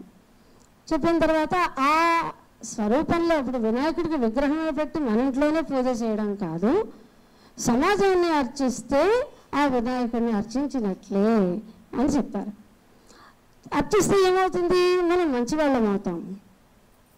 అందులో ఒక కొంచెం కమ్యూనిస్ట్ బ్యాక్గ్రౌండ్ ఉన్న ఒక మహిళ వచ్చారు. ఆవిడ చాలా ఆరోగ్యంగా, ఏంటండి మేము ఇప్పుడు మంచివాళ్ళం కాదని మీరు స్టేట్మెంట్ ఇస్తున్నారా, లేకపోతే మా అమ్మమ్మ, బామ్మలు, మా తల్లి వాళ్ళందరూ గడిచేవారు, వాళ్ళ జీవితాలు గడిచిపోయినాయి, ఇప్పుడు మేము మంచిగా మారకపోతే ఏమవుతుంది అని ఆవిడ చాలా తీవ్ర స్వరంతో అడిగారు. వారికి కోపం వచ్చి ఉంటుందేమో కానీ చాలా దాన్ని మించిన శాంత స్వరంతో మంచిగా ఉండకపోతే ఏమవుతుంది అనే అంశం మీద, ఒక మనిషి మంచిగా ఉంటే ఏం జరుగుతుంది అనే దాన్ని చాలా స్పష్టంగా చెప్పారు. ముఖ్యంగా నువ్వు ఆడదాని, నువ్వు మంచిదాని కాకపోతే నీ కుటుంబం మంచిగా ఉండదు, మంచిగా లేకపోతే ఎవరు మంచి వాళ్ళు కారు, నీ సమాజమే మంచి జరగదు, నీ సమాజం అంతా చెడిపోతుంది. కాబట్టి సమాజం యొక్క బాధ్యత వైపు చూసినా నువ్వు మంచిగా మారాల్సిన అవసరం ఉంది. మంచితనం నాకు ఎందుకు అని అన్నావనుకో, ఇప్పుడు ఈ నిమిషంలో నాకు నీ మీద కోపం రాదు, నీతో ఎవరైనా సంబంధాలు వదులుకోము, కానీ నిన్ను మంచి చేసే మేము వెళ్తాం అంటూ మనిషికి వివరణ ఇచ్చారు. ఇస్తూ ఈ మనిషి మంచిగా ఉన్నటువంటి వాళ్ళు మళ్ళీ వినాయక స్వరూపంతో పోల్చి, దేవుడికి పూజ చేస్తావు, ఏ రకమైన పువ్వులు వేస్తావు, ఏ రకమైన పండ్లు పెడతావు, మంచిగా ఉన్నవే కదా నువ్వు ఎవరు ఖర్చు పెడతావు భగవంతుడికి. అలాగే భగవంతుడు కూడా మంచి వాటిని ఎంచుకుంటాడు. నువ్వు మంచిదాన్ని కాలేదనుకో భగవత్ కృపకు నువ్వు పాత్రవాళ్ళు కాలేవు. అలాంటప్పుడు నువ్వు అర్చనలు చేస్తాయంటే, అభిషేకాలు చేస్తాయంటే, తీర్థయాత్రలు చేస్తాయేంటి అని వారిని ఒప్పించారు. అయిపోయిన తర్వాత సమావేశము ఆవిడ ఎంత కన్విన్స్ అయ్యారు అంటే వలవలా ఏడ్చేసి తాయిజీ పాదాల మీద పడి, నేను అందరూ అంత సౌమ్యంగా ఉంటుంటే నేను ఇలా మాట్లాడకుండా ఉండాల్సిందండి, అంటే నా ప్రవర్తనలో కూడా మార్పు తెచ్చి మంచిని నాకు రుచి చూపించారు, మీరు చెప్పిన పదంలో నేను నడుస్తాను అన్నారు. ఇదొకటి అతి గొప్ప అనుభూతి నాకైతే. మూడవసారి విజయవాడ గుంటూరు 2 జిల్లాలకి వారు పర్యటనకు వచ్చారు. అప్పుడు 5 రోజులు నేను సెలవు పెట్టి ఆ విజయవాడ విభాగంలో పనిచేయాల్సి వచ్చింది. అంటే అప్పుడు మా జిల్లా పూర్వ ఆంధ్రప్రదేశ్లో ఉండేది. అక్కడ విభాగకు ప్రచారిక ఉన్నారు. ఇద్దరం కలిసాము. వ్యవస్థలు అవస్థలు ఏమేమి పడాలో అన్నీ పడ్డాం. వారు వచ్చారు. స్టేషన్ నుంచి వారిని రిసీవ్ చేసుకొని తీసుకొచ్చాం. ఆ రోజుల్లో ఇప్పట్లో కార్లు కావు కదా, రిక్షాలు, గూడు రిక్షాలు, పైగా ఆంధ్రాలో ఎత్తుగా ఉండేవి. వారు పక్కన ఎక్కేశారు. ఎక్కడి ఉంటారు, మేము ఎక్కలేము. వాటిని వచ్చిన తర్వాత ఏం అంటే వారి దగ్గర కూర్చోవాలి అని అంటే ఒక అఖిల భారత అధికారి వారితో మనమా అని ఉండేటువంటి మా భావనని వచ్చి ఎక్కండి ముందు మమ్మల్ని ఇద్దరిని కూర్చోబెట్టుకున్నారు. సరే వెళ్ళాం ఒక ఇంటికి. వెళ్తే ఆ ఇల్లాలు ఏం చేసిందంటే ఇంటికి తాళం వేసుకొని వెళ్ళిపోయింది. తీరా వసతి వెళ్ళిన తర్వాత ఏం చేయాలి పాప, ఈ ప్రచారకుకి కళ్ళల్లో నీళ్ళే తర్వాత ఏడుస్తుంది ఒక రకంగా. ఏమైందంటే ఆవిడ తిడతారేమో, ఏం చేయాలి ఎటు వెళ్ళిపోయిందని గబగబగా 4 ఇళ్ళు పరిగెత్తింది. ఏమండి వాళ్ళకి ఏమైనా అయిందా, వాళ్ళకి వాళ్ళు ఎందుకు వెళ్ళారో మీకు ఏమైనా తెలుసా అంటే ఎవరికి చెప్పలేదు. ఆవిడ వెళ్ళిపోయిన తర్వాత సరే మళ్ళీ మేము వచ్చేసాము. ఏం ఆలోచిస్తున్నారు అన్నారు. మేము విషయం చెప్పాము. చెప్పిన తర్వాత ఈ ఒక్క ఇల్లేనా వ్యవస్థ అన్నారు. లేదంటే మేము 3 ఇళ్ళల్లో వ్యవస్థ అనుకున్నాము. సెకండ్ ప్రయారిటీకి వెళ్ళిపోదాం పదండి అన్నారు. అక్కడికి వెళ్ళాం. కార్యక్రమం అంతా దివ్యంగా జరిగింది. అనుకున్న ప్రకారంగా ఒక కమ్యూనిటీ హాల్లో కార్యక్రమం వగేరా అన్నీ వెళ్ళాయి. అయిన తర్వాత వారు ఏం చేశారంటే వాచ్ చూసుకొని ఇప్పుడు సమయం రైలుకి ఎన్ని గంటలకు స్టేషన్కి వెళ్ళాలి, ఎంత సమయం ఉంది, ఆ 40 నిమిషాల సమయంలో ఇంకొక 10 నిమిషాలు మనం ప్రయాణానికి తీసినట్లయితే వీళ్ళకి ఈ ఉన్న చోటు నుంచి పొద్దున మనం ఎవరైతే తాళం వేసుకుని వెళ్ళారో వాళ్ళ ఇంటికి వెళ్ళడానికి ఎంత సమయం పడుతుంది అని అడిగారు. అడిగితే చెప్పాను 5 నిమిషాల్లో వెళ్ళొచ్చండి. మళ్ళీ వాళ్ళ ఇంటికి వెళ్తే కానీ వీల్లేదన్నారు. లేదండి మళ్ళీ ఎందుకు, మళ్ళీ తాళం వేస్తుంటే మాకు ఇబ్బంది అని చెప్పి మేము అనుకున్నాం. ఏం పర్వాలేదు వాళ్ళ ఇంట్లో ఉంటారు పదండి వెళ్దాం అన్నారు. సరేనని వెళ్ళాం. నేను మొదటిసారి వందనయ్య తాయిజీ కళ్ళల్లో కోపం చూశాను. ఎంత కోపం వచ్చిందో అంత శాంతంగా మాట్లాడారు. అది విశేషం. తీరా మేము వెళ్ళేసరికి చక్కగా వాళ్ళందరూ పకోడీలు తింటూ కాళ్ళ చెప్పుకునే కుటుంబం అందరూ. ఆ రోజుల్లో కొద్దిమంది ఇళ్లలోనే టీవీలు ఉండేవి కదా, రామాయణం వచ్చిన కాలం అది. టీవీ చూస్తున్నారు. మీరు వెళ్ళారు, వారిని చూశారు. ఆవిడ పాపం కొంచెం చిన్నతనం అనిపించింది వారికి. పిలిచి ధర్మాగ్రహం అంటున్నాం కదా ఇప్పుడు, ఆ విధంగా ఒక కార్యకర్త ఏం చేయకూడదు, చేస్తే ఏ విధంగా చెప్పాలి అనేది చక్కగా వారితో చెప్పారు. సరే తర్వాత ఆవిడ దాంట్లో లేరు మన సంపర్కంలో. కానీ ఆ సందర్భంలో మేము తిరుగుతూ ఉంటే మా అమ్మ ఎక్కడే ఉంది కాబట్టి సందర్భం ఇది ఒకసారి గుర్తు చేద్దాం అనిపిస్తుంది. ఆకలి వేసి ఏడుస్తుంది. దాన్ని అక్కడ ఒక చోట కూర్చోబెట్టి మేము పనుల్లో తిరుగుతున్నాం. దాన్ని పిలిచి మీకు ఆకలి వేస్తుంది కదా, అమ్మ వస్తుంది కానీ అమ్మ భారతమాత పనిలో ఉంది, భారతమాతకు ఆకలి వేస్తుందట, భారతమాతకు అన్నం పెట్టే పనిలో ఉంది, భారతమాత తింటే మనందరం తిన్నట్టే కదా, కాబట్టి కొద్దిసేపు ఉండు అని చెప్పి ఏం అర్థమే వేసుకోడు. 7 వయసులో ఉన్న అమ్మాయి. కాబట్టి ఇలాంటి అనుభవాలు మనం ఇందాక చెప్పుకున్నట్టుగా ప్రత్యక్షంగా వారితోటి ఉండి చూడడం వల్ల కార్యకర్తలతోటి మనం ఎలాగ ఉండాలి, అసలు కార్యం యొక్క విశేషత ఏంటి, భగవంతుడి పని సమితి పని ఒకటే అనే విషయాన్ని వారు చెప్పినటువంటి విధానంలో మనం పెద్దగా డైలాగులు చెప్పక్కర్లేదు ఈశ్వరీయ కార్యము అని. కానీ వారు అంత చక్కగా అన్వయం చేసి అందరి మనసులో నెక్కించారు. సదా స్మరణీయులు. వారి ఆత్మకి భగవంతుడు తన శ్రీచరణాల్లో స్థానం ఇవ్వాలని కోరుకుంటూ ముగిస్తున్నారు. ఇదే వందనీయ తాయిజీ యొక్క విశేషత. వారితో గడిపినటువంటి ప్రతి క్షణాన్ని అది మదిలో భద్రపరుచుకొని అందరికీ చెప్పాలనేటువంటి తపన కార్యకర్తలందరిలోనూ కనిపిస్తుంది. కానీ కాలపురుషుడు పరిగెడుతున్నాడు, సమయాభావము. మనం ఒకటి రెండు మనకి ప్రేరణ ఇచ్చిన సంఘటనలు చెప్తూ ముందుకెళ్దాము. ఇప్పుడు మాన్య ఉసుల్మర్తి వాసు గారు సేవాభారతి స్టేట్ ఆర్గనైజింగ్ సెక్రటరీ వారిని మాట్లాడవలసిందిగా కోరుతున్నాను.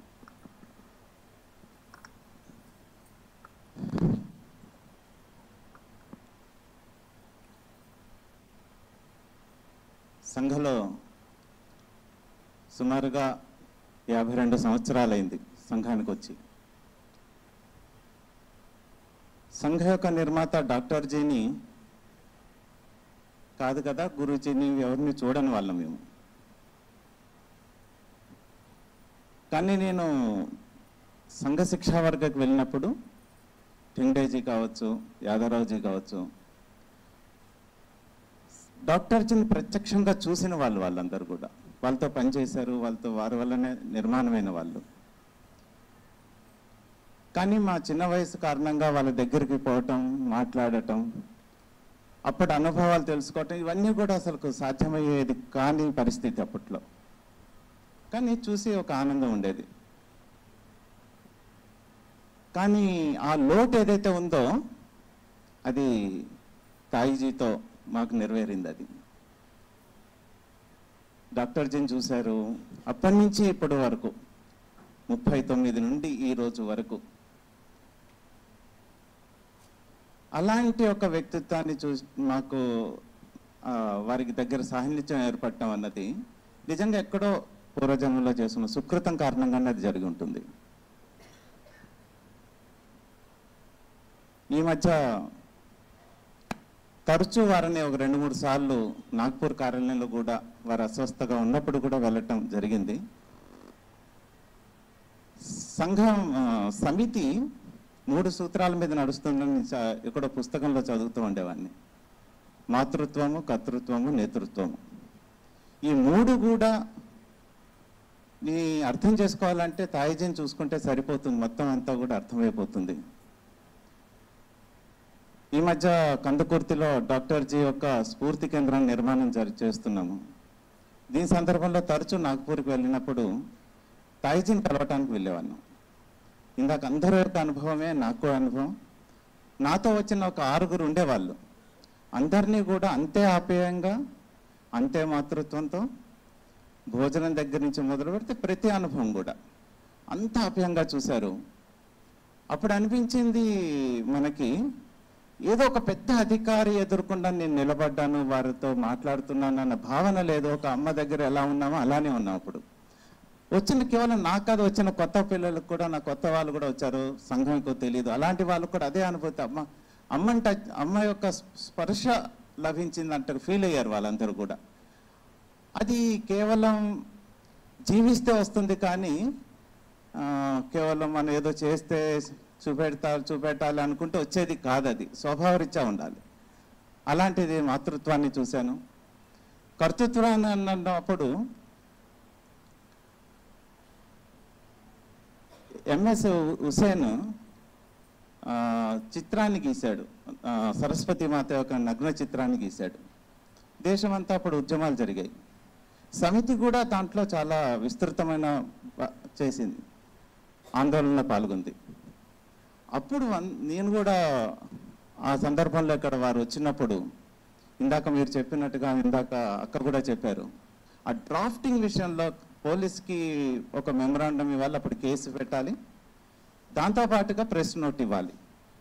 దాంట్లో వారు చూపెట్టిన శ్రద్ధ, ఒక డ్రాఫ్ట్ ఎన్నిసార్లు చదవాలి, దాంట్లో ఒక్కొక్క అక్షరాన్ని ఎలా చూడాలి, పదం ఇది సరైనదా కాదా, ఎన్నో విషయాలు చాలా చర్చించి కేవలం వారు చూసే తప్పులు ఉన్నాయి చెప్పచ్చు కాదు, నలుగురిని కూర్చోబెట్టుకొని దాంట్లో తప్పులు ఉంటే ఎలా సరిచేయాలి అని అడిగి అవన్నీ సరిచేయటం అన్నది ఆ సామూహికత ఏదైతే ఇందాక ఉత్తరంలో రాశారో దాన్ని ప్రత్యక్షంగా నేను చూసింది. అది రాసిన తర్వాతనే దాన్ని ప్రెస్ నోట్కి ఇవ్వటం, అలాంటి ఒక కర్తృత్వం అక్కడ కనబడుతుంది.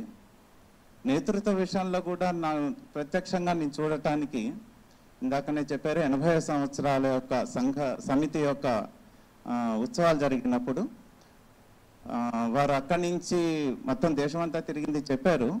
కానీ విశాఖపట్నం, రాజమండ్రి, విజయవాడ, తర్వాత వరంగల్, తర్వాత భాగ్యనగర్, ఈ అన్ని చోట్ల 5 చోట్ల కూడా ప్రదర్శనలు ఏర్పాటు చేయటం.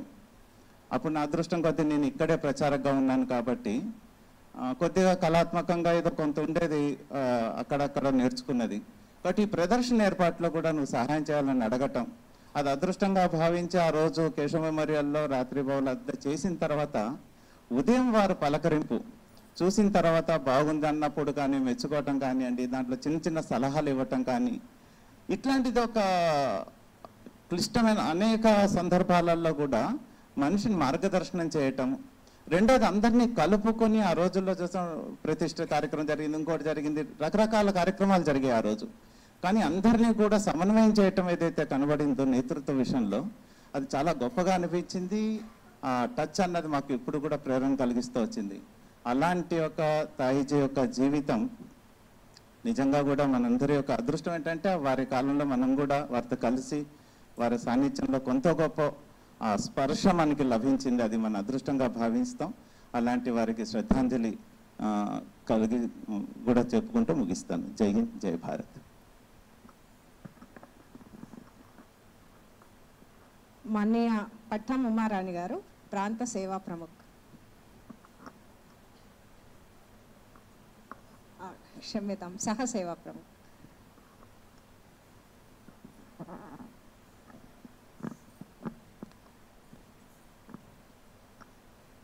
అందరికీ నమస్తే. ప్రమిళతాయిజీ నేను మొదటిసారి చూసినప్పుడు చాలా చిన్న వయసు మాది, బహుశా నేను 12th క్లాస్ అనుకుంటా, 12th డిగ్రీ ఫస్ట్ ఇయర్. ఒక తరుణి కార్యక్రమం పెట్టారు విజయవర్ధతే వీళ్ళందరూ కలిసి. అయితే ఆ కార్యక్రమంలో చాలా చర్చ జరుగుతుంది. ఒక ప్రశ్న తాయిజీ అడిగారు లాస్ట్లో అన్నమాట. మీరు ఒక స్పై, మీకు దేశం ప్లస్ మీ శీలం, దీని రెండింటి మీద సమస్య వచ్చింది, వాట్ ఈస్ ఫస్ట్ అన్నది వారు అడిగిన ప్రశ్న. అది నాకు చాలా చిన్న ఏజ్ బట్ ఉండిపోయింది. దాని మీద చాలా డిస్కషన్ అయిందండి. ఇది అమ్మాయిలం కదా, నువ్వు అంటే దేశం ముందు, ఇది అది చాలా హాట్గా డిస్కషన్స్ అయినాయి. వారు కన్క్లూజన్లో వారు చెప్పారు, దేశ్ పెహలా లేకిన్ शील से कोई समझौता नहीं, हमें हमारा शील बचाना है और उस प्रकार हमें बनना है, वैसे हमें देश बचाना है. ఈ మాట ఏదైతే ఉందో అది చాలా చిన్న వయసులో నాకు ఇది పడిపోయింది. ఇంకొకసారి నాకు బాడీకి ఏం గుర్తులేదు, లేकिन ఒకే ఒక విషయం గుర్తుంది, అది హమ్ సత్య హరిశ్చంద్రకి వంశజ్ హై. ఇది ఎంత ఉందంటే, నేను ప్రచారికగా 3 సంవత్సరాలు సమయం ఇచ్చేసాను. అప్పుడు తాయిజీ మా ఇంటికి రావటం, దాంతోపాటు మా అన్న ఆ రోజు మా ఇంట్లో ఉన్నారు. మా అన్న ఎయిర్ ఫోర్స్లో చేస్తారనమాట. బహుశా అన్నయ్య ఎయిర్ ఫోర్స్లో చేస్తూ మళ్ళీ అన్న వారికి నాకు ఒక అన్నయ్య, ఎప్పుడు కలిసినా కెసే వేరే భయ్యా, వారికి అన్నయ్య చాలా గుర్తుండిపోయారు. సూక్ష్మ చాలా చిన్న చిన్న విషయాలు వారు శిక్షావర్గలో చూసేవారు. సమారోహ కార్యక్రమంలో సంపద రేఖ ఎక్కడ ఉంది, సంపద రేఖ నుంచి ఎన్ని అడుగుల అవతల ప్రదర్శన జరుగుతుంది. ఒకసారి ఇట్లాగే వారు స్టేజ్ పై నుంచి, అంటే సమారోహ స్టేజ్ అంటే ఇంత హైట్లోనే ఉంటుంది కదా, ఆ స్టేజ్ పై నుంచి దొంగి ఆ కరెక్షన్ చేసి మళ్ళీ వెళ్ళిపోయారు. అంటే స్పార్క్ అన్నమాట, ఇలా వచ్చారు, ఇలా వెళ్ళిపోయేవారు. షీజ్ మన ఫేస్బుక్లో బహుశా చందాదిది అన్నారేమో, దక్ష హే ప్రమిళతాయిజీ కానీ దక్ష, సచ్మే దక్ష. అంటే వారి నడక, వారి టీవీ ఇట్లా చాలా చాలా ఇన్స్పైరింగ్గా, అంటే ఆ తరుణ్ వయసులో మా అందరికి చాలా ఇన్స్పైరింగ్గా ఉండేవారు ప్రమిళతాయిజీ. ఇందాక శేఖర్జీ అన్నారు వాత్సల్యకి ఛాయా చిన్ గయా హై. ప్రమిళతాయిజీ పోయిన రోజు, అంటే మీ స్కూల్లో ఉన్న నేను తర్వాత నాకు తెలిసింది, కానీ మా అమ్మాయికి అది స్టేటస్ చూసిన తర్వాత 2 సార్లు ప్రమిళతాయిజీ చూడటం, మాట్లాడటం కూడా కాదు, చూడటమే. ఒక్కతే ఉందంటే ఇంట్లో, కాలేజీకి రెడీ అయింది, ఏడ్చిందంటండి. అంటే ఆ ప్రమిళతాయిజీ చూడటం, వారి ఒక చిన్న స్పర్శ, ఆ చిన్న వయసులో ఆ టచ్ అనేది అనిపించిందని నాకు అనిపించింది. ఇంకా చాలా ఉన్నాయి అసలు ప్రమీల తాయిజీతో, కానీ సమయం తక్కువ ఉండటం వలన ధన్యవాదాలు.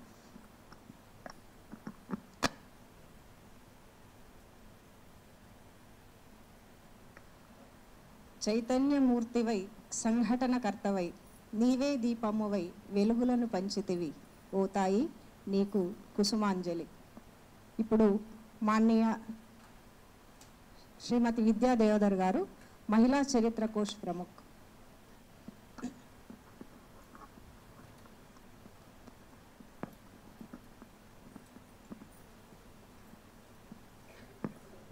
माँ भारत माता को वंदन करती हूँ। वंदनीय प्रमील ताई जी की स्मृति में विनम्र अभिवादन। मैं बचपन से प्रमील ताई जी को देखती आई हूँ, यानी जैसी मेरी माँ उसी दोनों एक ही आयु के हैं और उसके कारण वो अधिकारी से भी ज़्यादा मौसी का जैसा हमारा संबंध रहा। मेरे शादी में वो आई थी, मेरे बेटी के शादी में आई थी। मेरे बेटी को बेटा हुआ तो सुशीला ताई जी को ग्रैंडसन हो गया। वो देखने के लिए हैदराबाद में उन्होंने 2 ही कार्यक्रम रखे थे कि एक तो उनका समिति का अपना कार्यक्रम था, काका जी से भी मिलना था, और यहाँ मेरे घर आके वो छोटे को देखना था। यानी मातृत्व की जो हम बात कर रहे हैं कि उसका अनुभव मैंने लिया है, क्योंकि माँ और मौसी हम एक जैसे ही मानते हैं। प्रमील ताई जी अपने युवा जब थी उस समय भी कितना इस काम से उनको लगाव था कि यह जो ताई जी का देहांत हुआ उसके पहले थोड़े दिन ही मैं नागपुर जाके आई थी और 20 तारीख को सुबह में भी ताई जी का हाथ अपने हाथ में था थोड़ी देर, और मैं बोली कि अभी मुझे निकलना है, मैं 8-10 दिन में आऊँगी। और उस वहाँ से आने के बाद मेरे माँ से जब बम्बई में बात होती थी तो वह हर 1-2 दिन के बाद उनके बारे में बहुत कुछ बताती थी। तो एक घटना ऐसी उन्होंने बोल रही थी कि आज हम जो अहिल्या मंदिर देख रहे हैं, 1965 में जब अहिल्या मंदिर था तो उस समय खाली जगह बहुत थी सामने और एक ही मंजिल थी और उस पर वहाँ पे एक ही कमरा था।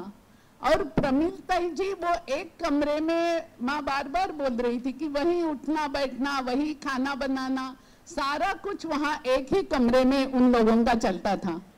और 66-67 की ये बात है। मेरी माँ जब वहाँ भारतीय बैठक के लिए जाते थे तो ये दोनों और उनके साथ वंदनीय उषा ताई जी, प्रभा ताई देशपांडे हमारी पूर्व शारीरिक प्रमुख थी, और शकुंतई भराड़ पांडे, ये 5 जनों का ग्रुप था कि बैठक में भी वो निरंतर साथ में रहते थे। यानी हम लोग जैसे अपने अपने दोस्तों के साथ रहते हैं वैसे ही वो लोग भी बैठक में 3 दिन साथ रहते थे। और रात में 12:30-1 बजे तक बाकी तीनों अपने घर चली जाती क्योंकि वो वहीं की निवासी थी। और मेरी माँ और प्रमील ताई जी बातें करते रहते थे। तो बातें बोले तो उन्होंने मुझे बोले कि ऐसे यहाँ वहाँ की कुछ नहीं, सुबह से क्या हुआ, फिर समिति का काम किस प्रकार बढ़ेगा, कहाँ कहाँ कौन सी नई योजनाएं। मेरी माँ भी बहुत समिति के योजनाओं में बहुत रुचि लेने वाली है और प्रमील ताई जी भी वैसी ही, इसलिए उन दोनों का इस वैचारिक और बौद्धिक लेवल पे बहुत जमता भी था। तो इसी चर्चा में अभी जो बताया कि आंध्र प्रदेश की वो पालिका अधिकारी थी, तो उसी चर्चा से उन दोनों ने सोचा कि कल बैठक में बताएंगे, और ये पालक अधिकारी की कल्पना उन्होंने उस बैठक में बताई और वो पूरे अपने कार्यकारिणी ने मान्यता दी और वो अभी हमारे पास चलते रहा है कि माँ गुजरात की बन गई पालक अधिकारी और प्रमील ताई जी यहाँ के। उस प्रकार प्रमील ताई जैसे अभी बताया नेतृत्व या एग्रेसिव और झटपट सारे काम करना, यानी अभी तक भी हम देख रहे हैं कि पिछले 1-2 बार उनके पैर में जब कुछ प्रॉब्लम होने के बाद भी जब ठीक हो गई तो वो फिर चलना शुरू, ऐसी उनकी आदत। तो 1992 में जब जम्मू गए थे, समिति का बड़ा उत्सव था और वहाँ ये दोनों 8 दिन पहले गए थे और रोज रात में कहीं ना कहीं खाने के लिए बुलाते थे। तो वैसे माँ और मेरी माँ का नाम है सुशीला महाजन, बम्बई निवासी हैं। दोनों वहाँ पे रात में आने को 11 बज गए और समिति कार्यालय है वो एक मंदिर के यानी वहाँ ग्राउंड में ही था और वो बंद हुआ था मेन डोर। तो अभी क्या करेंगे, इन दोनों को याद आया कि उस एरिया को पीछे से एक कुछ दरवाजा है, वो लोहे का दरवाजा है। तो दोनों वहां पहुंचे। दोनों ने 60 इयर्स कंप्लीट किए थे, लेकिन प्रमिलताई झट से अपनी साड़ी वगैरह ठीक करके वो पूरी दरवाजा वो चढ़ गए वहां उतरे, अंदर उतरे और अंदर जाके उन्होंने वहां के मंदिर के पुजारी को जगाया, दरवान को जगाया, फिर मेन गेट खोला। मेरे माँ कहती है कि प्रमिलताई इतना एक्टिव नहीं होती तो हम दोनों को वो ठंडी में बाहर ही बैठना पड़ता। यानी जो हमने तय किया है वो काम निश्चित रूप से करना, यशस्वी रीति से करना, कभी हार नहीं मानना, ये जो विशेष गुण है ये हम उनसे बार बार उनकी याद क्यों करना है, तो ये हमने भी वैसा ही करना है। महिला कोष के लिए जब पिछले 2-3 साल नहीं, मैं 10 साल से ये काम में हूँ, तो जब प्रकाशन था प्रथम खंड का तो 1 साल तो मैं हर महीने में 8-10 दिन जाती रहती। हर बार ताई जी भी हमारे पास आके बैठती थी कि आज क्या क्या पढ़ने का है, वो पढ़ते थे तो वो ठीक तरह से सुनती थी, उसमें सुझाव भी देती थी।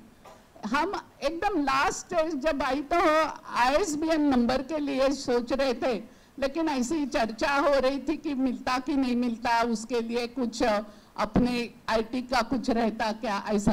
ये सुबह 7:30 बजे मैंने ताई जी को बताया। 9 बजे ताई जी ने कहा कि 8 बजे कहा कि 9 बजे हमारा चार्टर्ड अकाउंटेंट यहाँ आ जाएगा और उससे आप बात करो, ये जो विषय महत्व का है तो उसमें चर्चा में ही समय मत गवाओ। और इतनी फास्ट एक्शन, यानी शरीर जब काम नहीं कर रहा है तो भी विचारों से, अपने अनुभवों से इतने जल्दी जल्दी डिसीजन लेना। और सचमुच वो हमारे चार्टर्ड अकाउंटेंट संघमित्रा ट्रस्ट के सेविका प्रकाशन के वहाँ 9 बजे आ गए। उन्होंने ये बता दिया, मुझे कहा कि क्या क्या है, एक्सप्लेन करो क्या चाहिए, और उन्होंने सुलझा दिया हमारा प्रश्न कि किस प्रकार ये महिला चरित्र कोष की व्यवस्था होगी ऐसा। तो ये और ऐसे बहुत सारे अनुभव है, यानी मौसी जी के जब हम टेलीफिल्म निकाली उस समय के अनुभव है, लेकिन ये कभी हम फिर एक बार आपसे जरूर कहेंगे, क्योंकि ये जो मेरे माँ के अनुभव है वो भी आपसे कहने से प्रमिलताई जी का ये प्रवास किस प्रकार यहाँ तक पहुँचे है ये हमें निश्चित प्रेरणादायी देगा। ईश्वर हमको इसी प्रकार मौसी जी की, प्रमिलताई जी की तरह देश की सेवा समिति से निष्ठा रखने की आशीर्वाद दे, ऐसी मैं प्रार्थना करती हूँ। धन्यवाद। ఇప్పుడు మన్య సింధు దీది, వీరు ప్రచారిక, తెలంగాణ ప్రాంత సంపర్క ప్రముఖ, వారి అనుభవాలను మన ముందుంచుతారు.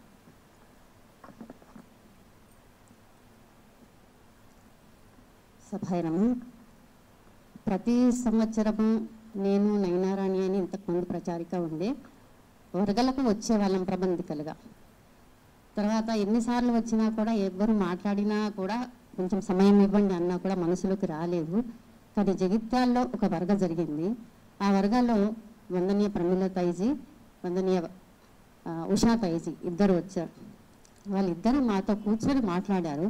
ఆ మాట్లాడిన తర్వాత వారి ప్రేరణను, వారి వాత్సల్యమో ఏంటో తెలీదు. తర్వాత అనిపించింది, ఒక్క సంవత్సరం ఇవ్వమని అడుగుతున్నారు కదా, వెళ్దామా అని. ఆ తర్వాత ఆ అవకాశము 2001లో వచ్చింది నాకు. ఒక సంవత్సరం కోసం వెళ్దాం అనుకుని ప్రచారికగా వచ్చాను.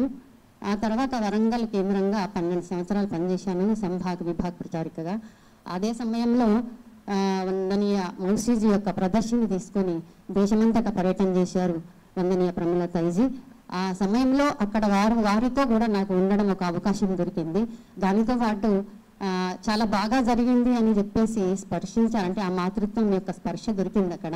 400 మంది 450 మందితో నేను కూడా ఎప్పుడూ అంత పెద్ద కార్యక్రమం అక్కడ నిర్వహించలేదు. టీం అంతా ఉంది అక్కడ, సీతక్క కూడా ఉన్నారు. అయితే అలా బాగా జరిగిన తర్వాత వారి యొక్క ప్రేరణ, వారి ఇచ్చిన ప్రోత్సాహం చాలా ఆనందంగా, ఉత్సాహంగా అనిపించింది. వారితో పాటు భాగ్యనగర్ కూడా ప్రదర్శనలో పాల్గొనడం జరిగింది, కర్నూలు కూడా వెళ్ళడం జరిగింది. ఆ విధంగా వారితో వెళ్ళాము. ఆ తర్వాత 2004లో మా అమ్మగారి యొక్క స్వర్గస్థులయ్యారు అమ్మగారు. ఆ టైంలో వారు వరగల్లో వచ్చారు. వచ్చిన తర్వాత ఒక్కరోజు 2 రోజుల కోసం వచ్చారు. ఒక 2 రోజులు పొడిగించుకొని నా కోసం ఉండిపోయారు వారు. ఆ మాతృత్వ ఛాయలో సేద తీరని అమ్మ యొక్క దుఃఖాన్ని అక్కడ మర్చిపోయాను నేను. అంత మాతృత్వం వారు అనిపించారు. ఆ తర్వాత ఒకసారి, అంటే చాలా అనుభవాలు ఉన్నాయి అనుకోండి, మధ్యలో ఫోన్లు చేయడం అప్పుడప్పుడు చేశారు వారు. ఆ ఫోన్లు చేస్తూ సాధక బాధకాలన్నీ తెలుసుకుంటూ ధైర్యం చెప్తూ ఉండేవారు. ఎప్పుడు వర్గంలోకి వచ్చినా కూడా వారు కూర్చోబెట్టుకొని ప్రచారికలకు, అందరికీ ఎవరు ఉంటే వాళ్ళకి ఏ ప్రచారికలైనా పర్వాలేదు, మా ప్రాంతానికి వచ్చినప్పుడు కూర్చోబెట్టుకొని పర్సనల్గా అన్ని సాధక బాధకాలు అన్నీ అడిగి కూడా సలహాలు ఇచ్చేవారు, ప్రేరణ ఇచ్చేవారు. నేనున్నాను అని ఒక ధైర్యం ఇచ్చేవారు. ప్రతిదానికి నేను ఉన్నానని చెప్పుకునేవారు. ఆ తర్వాత ఒకసారి నాగ్పూర్ వెళ్ళడం జరిగింది. అది రామాయణ ప్రవచనాలు జరుగుతున్న సమయం. అయితే రామచరిత మానస్ ప్రతి సంవత్సరం వారు చదువుతారు అక్కడ కింద. చదువుతున్నప్పుడు ప్రతి ఒక్కళ్ళు కూడా ఒక శ్లోకము, దాని భావం చెప్పాలి. అసలు నేను ఎప్పుడు కూడా రామచరిత మానస్లో ఆ శ్లోకాలు చెప్పడం నాకు అలవాటు లేదు. అయినా కూడా కూర్చోబెట్టారు. అందరూ చెప్తున్నారు, నువ్వు కూడా నీ వంతు వచ్చినప్పుడు నువ్వు చెప్పాలి అన్నారు. చెప్పాను ధైర్యంగా, ఎందుకంటే నేను శిశు మందిర్లో చదువుకున్న నా అదృష్టం. చెప్పాను కాబట్టి ఆ శ్లోకం చెప్పగలిగాను, భావం చెప్పగలిగాను. శభాష్ అని వీపు తట్టారు. ప్రతి సంవత్సరం నువ్వు ఇక్కడికి రా, ఇది అమ్మగారు ఇల్లు మనందరికీ అని చెప్పేసి చెప్పారు. అదొక ప్రేరణ నాకు చాలా బాగా అనిపించింది. తర్వాత చివరన ఒక విషయం ఏంటంటే, మొన్న వెళ్ళినప్పుడు బైటెక్స్కి వెళ్ళినప్పుడు కలిసి వద్దామని చెప్పేసి ప్రాంత కార్యకారిణి అందరం వెళ్ళాము. వెళ్ళిన తర్వాత తల మీద చేయి నిమిరిన తర్వాత ఏంటో తెలియని బాధ అనిపించింది నాకు. ఆ రాఖీ కట్టుకున్న చేతిని పట్టుకొని రాఖీని నిమిరారు. రాఖీ అంటే వారి చేతికి రాఖీ లేదు. ప్రతి సంవత్సరం వారు బయటలో ఉన్నప్పుడు కట్టుకునేవారు. చేయి పట్టుకొని చాలాసేపు రాఖీని చూశారు. రాఖీ కడదామా అని అనిపించింది నాకు. కానీ వారు భావోద్వేగానికి గురవుతారు, వద్దు అని అక్కడ ఉన్నవారు చెప్పారు. ఆ తర్వాత అందరికీ కూడా ఒక స్వీట్ ఇచ్చారు. అందరికి ఇచ్చి తిన్న తర్వాత మళ్ళీ ఇక్కడికి వచ్చేసాను. వరంగల్ భాగ్యనగర్ వచ్చిన తర్వాత 31వ తేదీ వారు పరమపదించారు. ఆ రోజు ఎందుకో మరి నాకు అంత వారితో ఎంత అనుబంధం ఉన్నది అనేది తెలియదు. కానీ ఆ ప్రేమ అయితే ఉంది, వారికి నా మీద ఉంది. ఆ ప్రేమ అయితే నాకు అర్థమైంది. 31 ఉదయమే ఎందుకో కళ వచ్చింది. వంగిపోయి నడిచి దర్వాజా దాటుతున్నారు. మరాఠీలో అన్నాను, మౌసి కుటసాల్లో అని అన్నాను. ఎక్కడికి వెళ్తున్నారు అని అంటే ఇలా అని చెప్పారు, చల్లి అని చెప్పారు. నేను ఎవరితోనో మాట్లాడుతున్నాను అక్కడ. వారు చెప్పిన తర్వాత ఎక్కడికి వెళ్తున్నారు అని నేను అడుగుతూనే ఉన్నాను. ఇంకా 4:30కి అలారం పెట్టుకుంటాను, అలారం అయ్యింది అన్నట్టు. అప్పుడు లేచాను. లేచి చూసి అదేంటి ఇలా ఎందుకు కళలోకి వచ్చారు ప్రమిళత ఇది అని చెప్పేసి అనిపించింది. మనసంతా కొంచెం బాధ అనిపించింది. ఆ తర్వాత ఎవరికైనా చెప్పుకుందామా అని అనిపించింది. సరే కాసేపు అయిన తర్వాత ఫోన్ చేసి అడుగుదాం కార్యాలయంలో నేను అనుకున్నాను. కానీ పనిలో పడి 10:30 వరకు నేను ఫోన్ కూడా చూసుకోలేదు. ఆ తర్వాత వార్త తెలిసిన తర్వాత అయ్యో నా కళ్ళలోకి వచ్చి కూడా నేను వెళ్తున్నానని చెప్పడం ఏంటి, ఇంత మాతృత్వము, మరి నాకు వారికి ఉన్న అనుబంధం ఏంటి అని అనిపించింది. కాబట్టి వారు మళ్ళీ ఎక్కడో జన్మించి ఉన్నారు, మళ్ళీ మనలో కలుస్తారు అనే ఒక నమ్మకం నాకు ఉంది. కాబట్టి భారతమాత చరణాల్లో వారు సమర్పితమయ్యారు. వారికి నా యొక్క చరణాలకు నమస్కారం చేస్తాను. చివరగా శ్రీమతి విద్యా గద్రేజీ వారి అనుభవాలను గమనిస్తారు.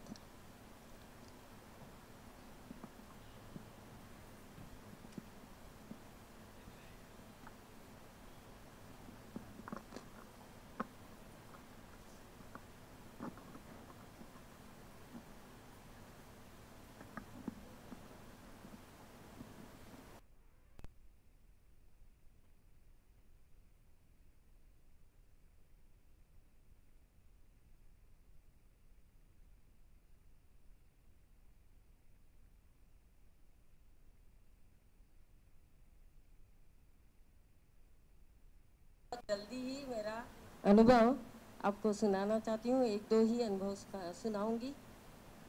सुनाई दे रहा है सबको? 1978 से मैं उनको देख रही हूँ, तब से मैं समिति की सेविका हूँ और उनका चलन, उनकी बातें, ये सब आप सबने सुना है। तुरंत आप देख रहे थे कि उनमें कितनी तत्परता थी और ये सब हमने सीखना है। आज हम यहाँ आए हैं, उनमें जो भी गुण थे उनको हम यहाँ से ले जाने का प्रयत्न करेंगे। दूसरा, कल ही रात में मेरी बेटी विनया एक अनुभव बता रही थी। यहाँ पे अलंकृता में संघ वालों ने एक सभी संस्थाएं संघ से जुड़ी हुई, उसमें वंदनीय ताई प्रमिलता जी को बुलाया था। उनके साथ यह प्रबंधिका करके वहाँ गई थी। 3 दिन वहाँ पे रहे वो लोग और वहाँ पे उन्हें बता रहे थे कि संघ में भी भोजन करते समय श्लोक बताना चाहिए।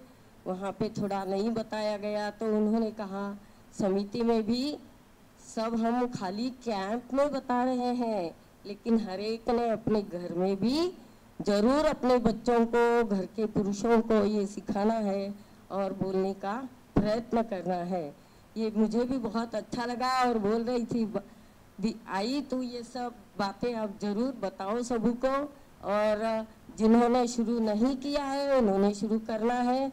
शाखा में हर एक सेविका को अपने घर में ये भोजन मंत्र सिखाना है और सबसे बोलने के लिए कहना है। दूसरा, बहुत लोगों ने बताया कि चित्र प्रदर्शनी में मैं भी शामिल हुई थी। वो पूरा भारत देश घूमकर आकर भी वहाँ पे भी सब जगह जा रहे थे, जो मिले उनसे बातें कर रही थी। बहुत छोटे वाक्यों में मैं बताना चाह रही हूँ। उसके बाद मैं, मेरे पिताजी मेरे गुरु हैं, योग गुरु, उनके साथ में नागपुर गई थी। वहाँ 8 दिन सुबह और शाम को योग वर्ग में आकर बैठती थी, उनकी उपस्थिति रहती थी। मुझे बहुत अच्छा लगता था। मैं योग करके सिखाती थी। 200 सेविकाएं रहती थी और भी बाहर से औरतें आई थी। सभी ने सीखा और जाते समय उन्होंने कहा 8 दिन के बाद फिर कभी आप आइए। तो प्रमिलता जी बोले जरूर आपको आना पड़ेगा। और एक बात भी विनया को उन्होंने बताया कि पहले ये फोन भी नहीं थे, रिजर्वेशन होने के बाद आपका नाम कंपार्टमेंट के बाहर चार्ट पर लगा हुआ रहता था। तो उन्होंने कह रहे थे बहुत बार मेरा नाम प्रमिलता ही है, लेकिन वो प्रमिलता ही छोड़कर दूसरे ही पोमिला, पामिला ऐसे नाम लगाते थे। वो लोग रिजर्वेशन करने वाले ठीक से नाम नहीं लिखते थे, फिर भी वो वैसे ही प्रवास करती थी। तो मुझे सुन के ऐसे लगा कि सच में कितनी बारीकाई से उनका ध्यान रहता था। उसके बाद में उन्होंने भाग्यनगर में दसरा उत्सव के लिए वह आई थी। वहाँ पर उन्होंने एक ही शब्द चिन्मयी, इस शब्द पर उन्होंने 1 घंटा अपना बौद्धिक दिया था। चिन्मयी का उस समय में मैं उतनी एकदम बौद्धिक के रूप में मैं ज़्यादा अभ्यास नहीं रहता था। बाद में मुझे मालूम हुआ कि चिन्मयी का अर्थ उत्साह और चैतन्य, ये हर एक सेविका में रहेगा तो जरूर समिति का काम बहुत ही उत्स्फूर्ति से और ज़्यादा काम कम समय में कर सकेगी। मैं इतना ही आज कहना आपको उचित समझती हूँ। उनको प्रणाम और मैं अपना बोलना यहाँ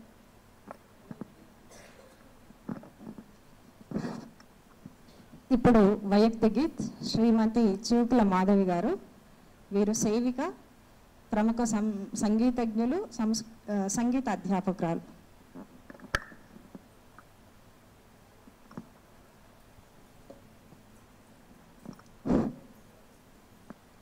మాతృదేవత మందిరం మున పుష్పమాతృలమైన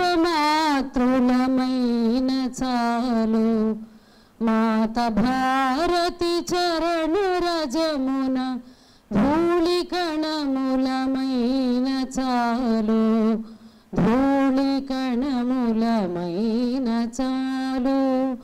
మాతృదేవత మందిరమున పుష్పమాతృలమైన చాలు మాత భారతి చరణ రజమున ధూళి కణములమైన చాలు ధూళి కణములమైన చాలు దూర స్వర్గపు దారులందున ఉరకలెత్తడి కోరికలతో క్షుద్ర భౌతిక సుఖ విలాసపు క్షుభిత జీవన యాత్రలొద్దు తోటి హైందవ జీవనముల కోటి రవి కిరణాలు నింపగా మాదు బ్రతుకులు సమిధలయ్య మహద్భాగ్యము మాకు చాలు మాత భారతి చరణ రజమున ధూళి కణములమైన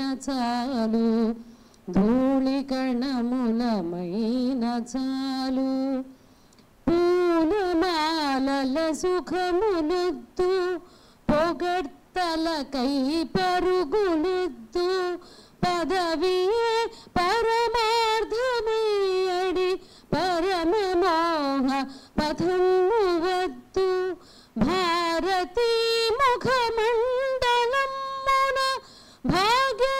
భాగ్యరేఖలమైన చాలు భావి వైభవ సాధనమున మృతుకులే బలి అయిన చాలు మాత భారతి చరణ రజమున ధూళి కణములమైన చాలు ధూళి కణములమైన చాలు శాంతి కోసం క్రాంతి నాది సమతకై సమరమునాది సకల సంపదలందు తూగే స్వజన దర్శన కాంక్షనాది ప్రాంత భాష భేద భ్రాంతుల జ్వాలలను చూడలేను అన్నపూర్ణకు ఆకలుంటే అమృతం చేదు మాకు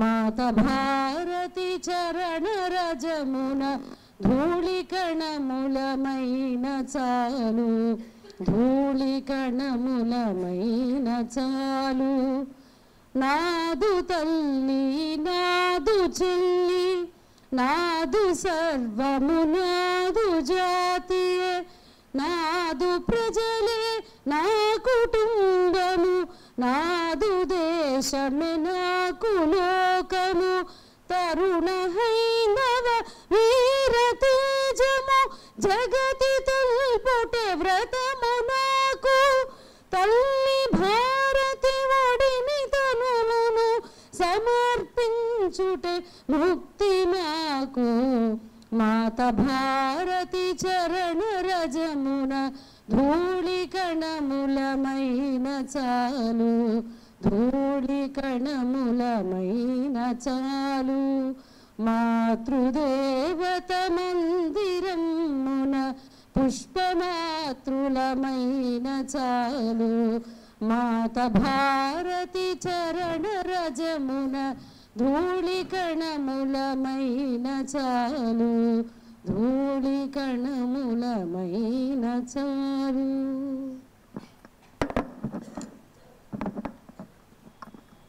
మా అన్నయ్య అన్నదానం సీతా గాయత్రి గారిని మాట్లాడాల్సిందిగా కోరుతున్నాను.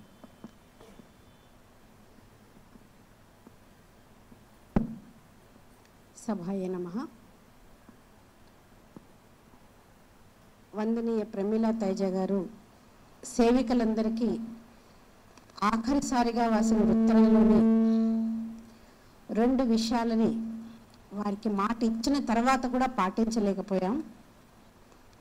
సభాముఖంగా వారికి నేను ఆ విషయాన్ని వినమ్రంగా తెలియజేస్తున్నాను. నా కోసం ఎవరు ఎదురు చూడవద్దు, ఇది వారి వాక్యం. ఎన్నోసార్లు అంటే వారికి మనసు కనిపించినప్పుడల్లా చెయ్యి పట్టుకుని చెప్పేవారు, పర్యటన మానుకుని పరిగెత్తి రావద్దు, పర్యటనకి వెళ్ళేటప్పుడు అడిగేవారు, ఎప్పుడు వెళ్తున్నావు, ఎప్పుడు వస్తున్నావు. 25 జూలై పర్యటనకి బయలుదేరుతూ యథావిధిగానే వారిని కలవడానికి వెళ్ళాను. ఎప్పుడు వస్తున్నావు అడిగారు. చెప్పాను, ఈసారి 8 రోజుల్లో తిరిగి వచ్చేస్తాను అని. గట్టిగా చేపట్టుకున్నారు. ఏం చెప్పలేదు ఇంకా, అంతే. స్పర్శతోటి అర్థమవుతోంది. ఎందుకంటే ఈసారి గురు పూజోత్సవం జరుగుతున్నప్పుడు కూడా పౌర్ణమి నాడు పూజ చేయడానికి ఏమాత్రం అసలు కుర్చీలో వీల్ చైర్లో కూర్చుని దిగి వచ్చే శారీరక స్థితి లేదు వారికి. చిత్రా తేజీ వారికి చెప్పారు, ఇవాళ పౌర్ణమి కదా, మరి పూజ చేస్తారా ధ్వజానికి అని. మనం జీవిస్తున్నదే ఎందుకు కదా, వస్తానులే ఒక మాట చెప్పి అలా వచ్చేవారు. సమర్పణ మీద సాంఘిక గీత్ జరుగుతోంది. ధ్వజ ప్రణామం చేసి, ఆ రోజే బహుశా ధ్వజ ప్రణామం ఆఖరిసారి వారు చేసింది. తిరిగి వెళ్ళారు. ఆఖరి రోజు వరకు ప్రార్థన మానలేదు వారు. మంచం మీద పడుకుని శాఖ ప్రార్థన జరుగుతూ ఉంటే వారు ప్రార్థన చేశారు. ఆఖరి రోజు వరకు స్నానం చేయకుండా ప్రాతస్మరణ చేయలేదు. అది వారి జీవిత నియమం. ప్రార్థన ప్రాతస్మరణ శరీరం శుద్ధి అయిన తర్వాతే చెయ్యాలి. ఎలాంటి ఔపచారిక కార్యక్రమాలు చెయ్యొద్దు అని వారు చెప్పిన తర్వాత కూడా దేశమంతటా కార్యకర్తలందరి కోరిక కనీసం ఒక్కసారి వారి సంస్మరణలు మనం చేసుకోవాలి అని. అందుకని ప్రాంత కేంద్రంలో మాత్రమే ఒక కార్యక్రమం, అది కూడా శ్రద్ధాంజలి అని కాదు, స్మృతి సభ పేరుతో చెయ్యండి అని ప్రముఖ కార్యవాహికగా వారికి ఇష్టం లేని నిర్ణయాన్ని నేను ఇవ్వవలసి వచ్చింది. అది రాబోయే తరం కార్యకర్తలకి వారి సంస్మరణ వినడం అవసరం కాబట్టి ఈ నిర్ణయం తీసుకోవడం జరిగింది. అనేక రకాల అనుభవాలు ప్రమీల్ తేజీతో అందరూ చెప్పారు. ప్రముఖ సంచాలిక బాధ్యత నుంచి దాయిత్వముక్త అయిన తర్వాత 12 సంవత్సరాల పాటు ఒక సేవికగా సక్రియంగా ఉండడం అన్నది, అది బహుశా నాకు తెలిసి సంఘ సరసంఘ చాలకులు ఎవరు కూడా ఆ బాధ్యత తర్వాత అంతకాలం జీవించలేదు. అలా 12 సంవత్సరాల సహవాసం వారిది నాకు లభించింది. ఎన్నో అనుభవాలు వారితో కలిసి ప్రయాణంలో. ప్రచారిక జీవితం ప్రారంభం ఉమా కూడా చెప్పింది. మేము ఎవరైనా ప్రచారికలుగా రావాలి అంటే ఇంటికి వెళ్ళి మాట్లాడే బాధ్యత ప్రమీలా తైజీకే ఉండేది. శిక్షావర్గకు వచ్చారు, వర్గ నుంచే ఒకరోజు ఇంటికి వెళ్ళారు మా అమ్మా నాన్నలతో మాట్లాడడానికి. తిరిగి వచ్చిన తర్వాత ఒక విషయం చెప్పారు వారు నాకు. సీతా, వందనీయ మౌసీజీకి ఒక చిన్న కోరిక ఉండేది, వారికి అది తీరలేదు, కానీ మౌసీజీ కళ్ళతో ఇవాళ నేను ఆ దృశ్యం చూశాను అన్నారు. ఏంటి తాయిజీ అని అడిగా. దక్షిణాది గృహిణీలు పొద్దున్నే వాళ్ళ పూజా కార్యక్రమాలు అయిపోయి తులసి పూజ చేసిన తర్వాత వాళ్ళ మొహంలో ఉండే ఒక ప్రసన్నత అద్భుతంగా ఉంటుంది అనిపిస్తుంది నాకు. అది చూడాలి అని మౌసీజీ అనేవారు. ఇవాళ నేను మీ ఇంటికి వెళ్ళి వచ్చాను, కరెక్ట్గా నేను గేట్ తీసి లోపలికి వెళ్తూ ఉంటే మీ అమ్మగారు తులసి పూజ చేసి వస్తున్నారు. నేను ఈరోజు మౌసీజీ కళ్ళతో చూశాను. నాకు మౌసీజీ కావలసినటువంటి ఆ సద్గృహిణి అమ్మలో కనిపించింది ఇవాళ అని చెప్పారు. అమ్మా నాన్నలకి వారు ఏం చెప్పారో తెలీదు. ఎలాంటి ఇబ్బందులు లేకుండా నేను ప్రచారిక జీవితం ప్రారంభం చేశాను. కొద్ది రోజులకే వారితో కలిసి ఇంగ్లాండ్ వెళ్ళేటువంటి అవకాశం నాకు లభించింది. ఒక నెల రోజుల పాటు పర్యటనకి. జ్యేష్ఠ కార్యకర్తలు పెద్దవాళ్ళు చెప్పారు, చిన్న పిల్లవి ఒక్కదానివే ప్రమీల్ తేజీతో కలిసి దేశం కాని దేశం వెళ్తున్నావు, అనుశాసనం లేకపోతే తాయిజీకి చాలా కోపం కూడా వస్తుంది, అక్కడ నీకు చెప్పుకోవడానికి కూడా ఎవరు ఉండరు, భయపడకు, ఇబ్బంది పడకు, జాగ్రత్త. ఈ పెద్దవాళ్ళుగా వేరే వాళ్ళు చెప్పారు. 30 రోజుల పర్యటనలో అలాంటి అవసరమే ఎప్పుడు నాకు రాలేదు. అసలు నా తోటి స్నేహితురాలతో కలిసి ఉంటే నేను ఎలా పర్యటనలో నేర్చుకోవడం కానీ ఆనందం పొందడం కానీ. చిన్న ఉదాహరణ అంటే హోమ్ బెడ్ల మీద మేము నిద్రపోలేకపోయేవాళ్ళం. అక్కడ ఉండేటువంటి వాతావరణం తాయిజీకి అస్సలే నచ్చేది కాదు. మన ఇద్దరం రహస్యంగా పడుకుందామా ఇలా చెప్పేవారు నాకు. వాళ్ళు వెళ్ళిపోయిన తర్వాత నువ్వు తలుపేసేసేయి, ఆ మంచాల మీద మనం ఏం పడుకుంటాం, కింద చాలు మనకి ఈ కార్పెట్లు వేసి ఉంటాయి కదా, ఈ నేల మీద హాయిగా పడుకుందాం మన ఇద్దరం. కొంచెం ప్లేస్ ఉండేది, ఆ గదంతా మొత్తం సోఫా సెట్ ఇంకోటి ఏవో ఉండేవి. ఆ చిన్న ప్లేస్లో చిన్న పిల్లలాగా ఆ భౌతిక సుఖాలు అంటే మన రామకృష్ణ పరమహంస గురించి కథలో చెప్పుకుంటాం. ఆ నాణ్యం ఏదో పెడితే ఆయన పడుకోలేకపోయాడు.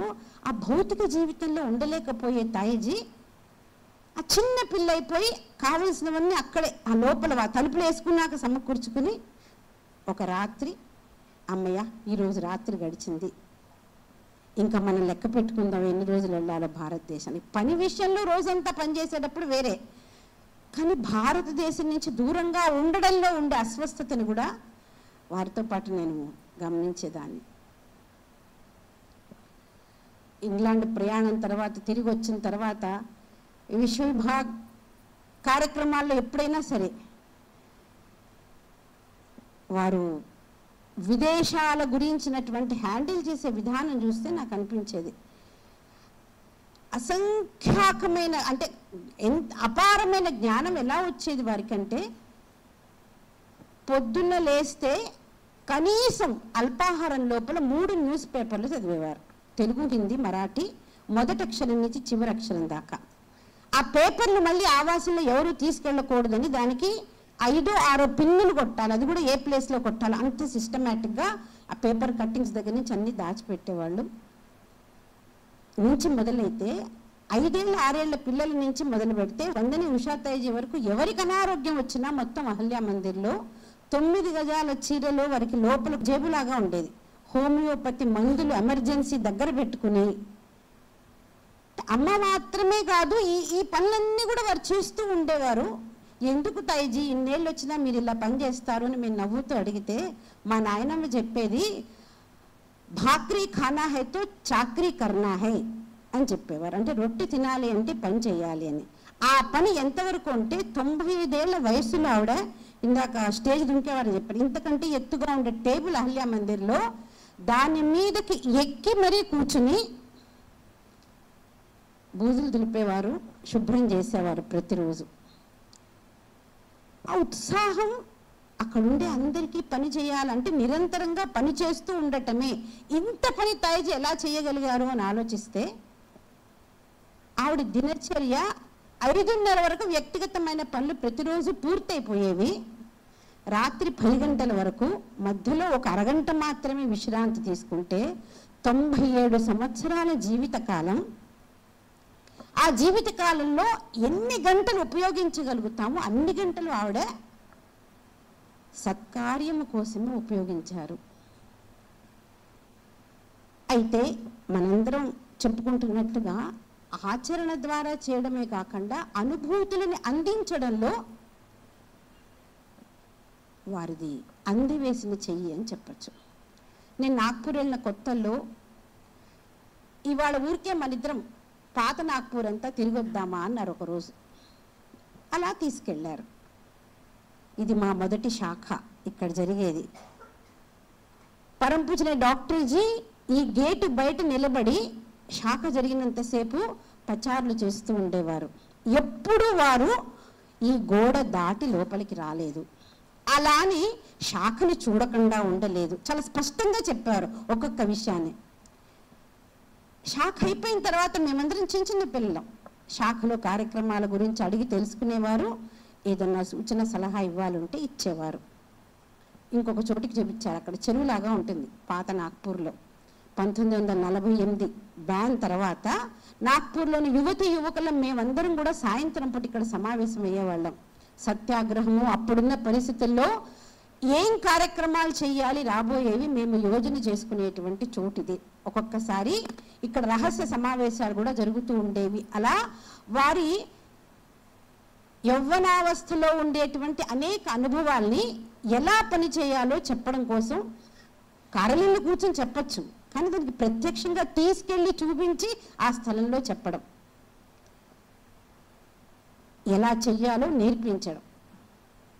ప్రముఖ కార్యవాహిక బాధ్యత ఇవ్వాలి అని నాకు నిర్ణయం అయిన తర్వాత చాలాసేపు కూర్చోబెట్టి వారేం మాట్లాడలేదు.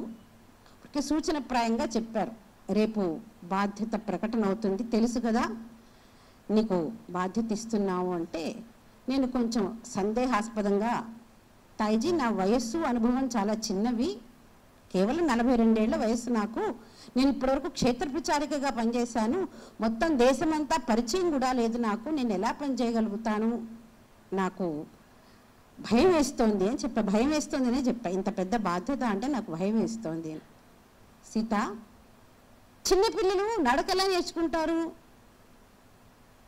అమ్మో నాన్నో అక్కో ఎవరో చేరి వేలు పట్టుకుంటే అడుగులేస్తారు, కాసేపు నాకు వాళ్ళు వేలు వదిలేస్తారు, వీళ్ళు 2 అడుగులు వేసి కింద పడతారు, మళ్ళీ లేస్తారు, మళ్ళీ నడుస్తారు, పడతావు 4 సార్లు కింద, ముందు వేలు అందిస్తాం, పడతావు, లేచి నడుస్తావు, పని చేయి, ఇంకంతకంటే ఇంకేం చెప్పాల, అంతే. బాధ్యత ఇచ్చిన వెంటనే మామూలుగా నేను యథాలాపంగా తిరిగి రిజర్వేషన్ అయితే 2 రోజులు వెళ్ళిపోద్ది ఇక్కడి నుంచి అని చెప్పారు. తెల్లవారే వార్ధా తీసుకెళ్ళి అష్టభుజాదేవికి నమస్కారం చేయించి, పరంపూజనే డాక్టర్జీ, వందనీయ మౌసీజీ ఏ ఇంట్లో కూర్చుని మొదటిసారి సేవికా సమితి కార్యాన్ని గురించి చర్చ చేశారో ఆ ఇంటికి తీసుకెళ్ళి ఆ ఇంట్లో నమస్కారం చేయించారు. ఈ ఇంటికి ఒక పవిత్రత ఉంది, సంఘ సమితి సంబంధం ఎలా ఉండాలో ఇక్కడే నిర్ణయం అయింది, ఆ స్థలం మనకి పవిత్రమైంది, అక్కడి నుంచి అది అప్పాజీ జోషి గారి ఇల్లు, ఇక్కడ ఆశీర్వాదం తీసుకో, తర్వాత పనిలో ముందుకు వెళ్ళు అని ప్రత్యక్ష అనుభవాన్ని అందించడంలో, అలా చిన్న చిన్న విషయాలు నేర్పించడంలో, ఒక కార్యకర్తని నిర్మాణం చేయడంలో వారు వేలాది మందిని, ఈ రోజున భారతదేశంలో ఒక రకంగా చెప్పాలంటే ప్రమీలా తాయిజీ ఒక శకకర్తలాగా సమితి కార్యంలో పనిచేశారు అని చెప్పొచ్చు. ఎందుకంటే మౌసీజీ ఆలోచనలని పూర్తి దేశవ్యాప్తంగా తీసుకెళ్ళినటువంటి పని కూడా వారే చేశారు అంత సమయం ఇచ్చి. మరో నాణానికి మరో పక్క వ్యక్తిగత జీవితంలో వారు ఎలాంటి ఆనందము సుఖము పొందకపోయినప్పటికీ, అంటే చిన్న వయసులో తల్లిదండ్రులు పోగొట్టుకున్నారు, ఎవరి కోసమైతే కష్టపడి శ్రమ చేసి చదివించి పెంచి పెద్ద చేసిన 2 తమ్ముళ్ళు యుక్త వయసులో చనిపోయారు. నా అనే ఒక విధంగా చెప్పాలంటే ఎవరు పెద్దగా మిగలలేదు, ఉన్నవాళ్ళందరూ దూర బంధువులు దగ్గరగా అనుకుంటారు తప్పితే, అంత కష్టం వచ్చినా వారు ఎప్పుడు కూడా అసలు ఆ వ్యక్తిగత జీవితాన్ని గురించి ప్రస్తావించేవారు కాదు. ఇందాక రాధక్క కూడా చెప్పారు, ఒక 24 గంటలు మేము వెతుక్కున్నాం ప్రమీలా తాయిజీ అమ్మగారు ఎవరు అని. తర్వాత మాకే గుర్తుకొచ్చింది, పాస్పోర్ట్లో అయితే పేరు ఉంటుంది కదా అని. దగ్గరున్న ఎవరికీ తెలియదు, అంత గోప్యంగా వ్యక్తిగత జీవితాన్ని ఉంచుతూ సమాజ జీవనమే జీవనము, అందులో ఎంత స్థాయి వాళ్ళకైనా. ఇప్పుడు మాతృత్వపు ఛాయ అని అందరూ చెప్తున్నారు, చాలా దగ్గరగా ఉండేవాళ్ళం కాబట్టి స్వయంగా మోదీ గారి గురించి కూడా తాయిజీ అనేవారు. రోజుకి విభాగ ప్రచారకగా పరిచయం, తాయిజీ కాళ్ళ దగ్గర వచ్చి కూర్చునేవారు, పర్యటనకి వెళ్తే లేకపోతే కార్యక్రమాలు అయితే అలా పరామర్శించేవారు కూడా. 18 గంటలు 20 గంటలు పనిచేసి అలసిపోయి ఇంటికి వస్తే అంత పెద్ద ప్రధానమంత్రి నివాస గృహం ఖాళీగా ఉంటుంది, ఎవరితో చెప్పుకుంటాడు? మనసులో ఏదన్నా వస్తే బాధ ఒక్కసారి అనిపిస్తుంది, నేను ఫోన్ చేసి పోనీ మాట్లాడదామా అని నా మనసు పుట్టుకుంటుంది. కానీ మనం డిస్టర్బ్ చేయడం ఎందుకు, అంత బిజీగా ఉండే మనిషిని, వద్దులే అని ఊరుకున్నా. ఎప్పుడో ఒకసారి చేసేవారు, సంవత్సరానికి 1 సారి 2 సార్లు తప్పితే. అంటే అంత ఉన్నత స్థాయి వ్యక్తిత్వానికి కూడా అమ్మతనాన్ని అందించగలిగేంత విశాల హృదయం వారిది. ఎవరినైనా హక్కుని చేర్చుకునే ఆ హృదయం ఆత్మరూపంలో వ్యాప్తి చెంది, వాళ్ళ శరీరం అయితే ఒక శరీరానికే నిండి ఉంటుంది, కానీ ఆత్మ చాలా పనులు చేయిస్తుంది. వారి ఆత్మ మనందరితోటి కూడా ఇంకా వారు అనుకున్న రీతిలో పనిచేసేటువంటి శక్తి మనకి లభించి మనందరం అలా పనిచేస్తామని విశ్వసిస్తూ ముగిస్తాం.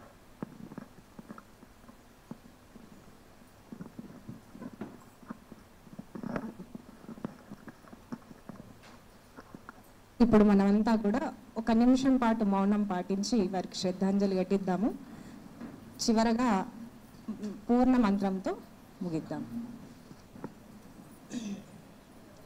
కూర్చొని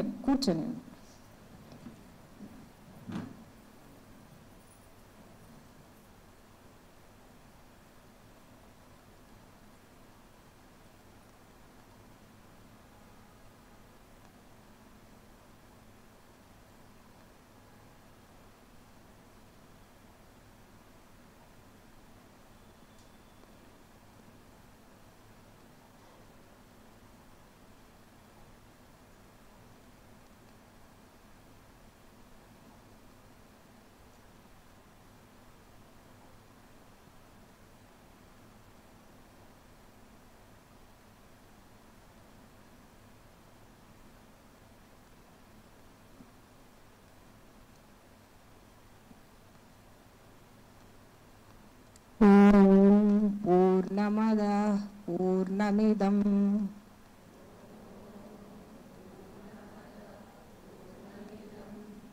పూర్ణాత్ పూర్ణముదచ్యతే పూర్ణస్య పూర్ణమాదాయ పూర్ణమేవావశిష్యతే.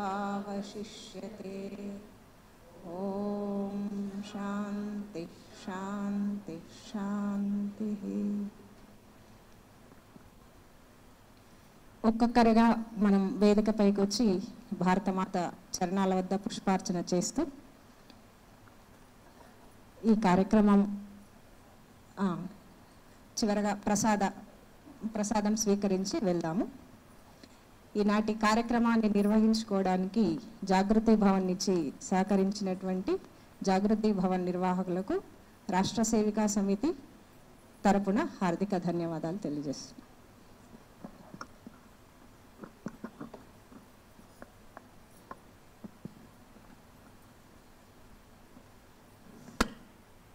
ఒక్కొక్కరిగా వచ్చి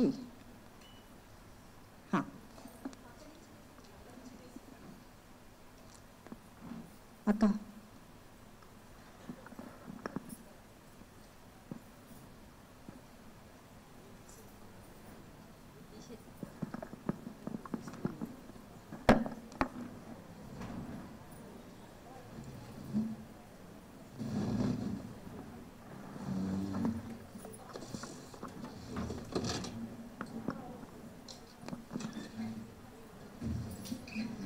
ప్రసాదం అల్పాహారము కింద సెల్లార్లో ఉంది, వెనుక కాదు. దయచేసి అందరు గమనించండి.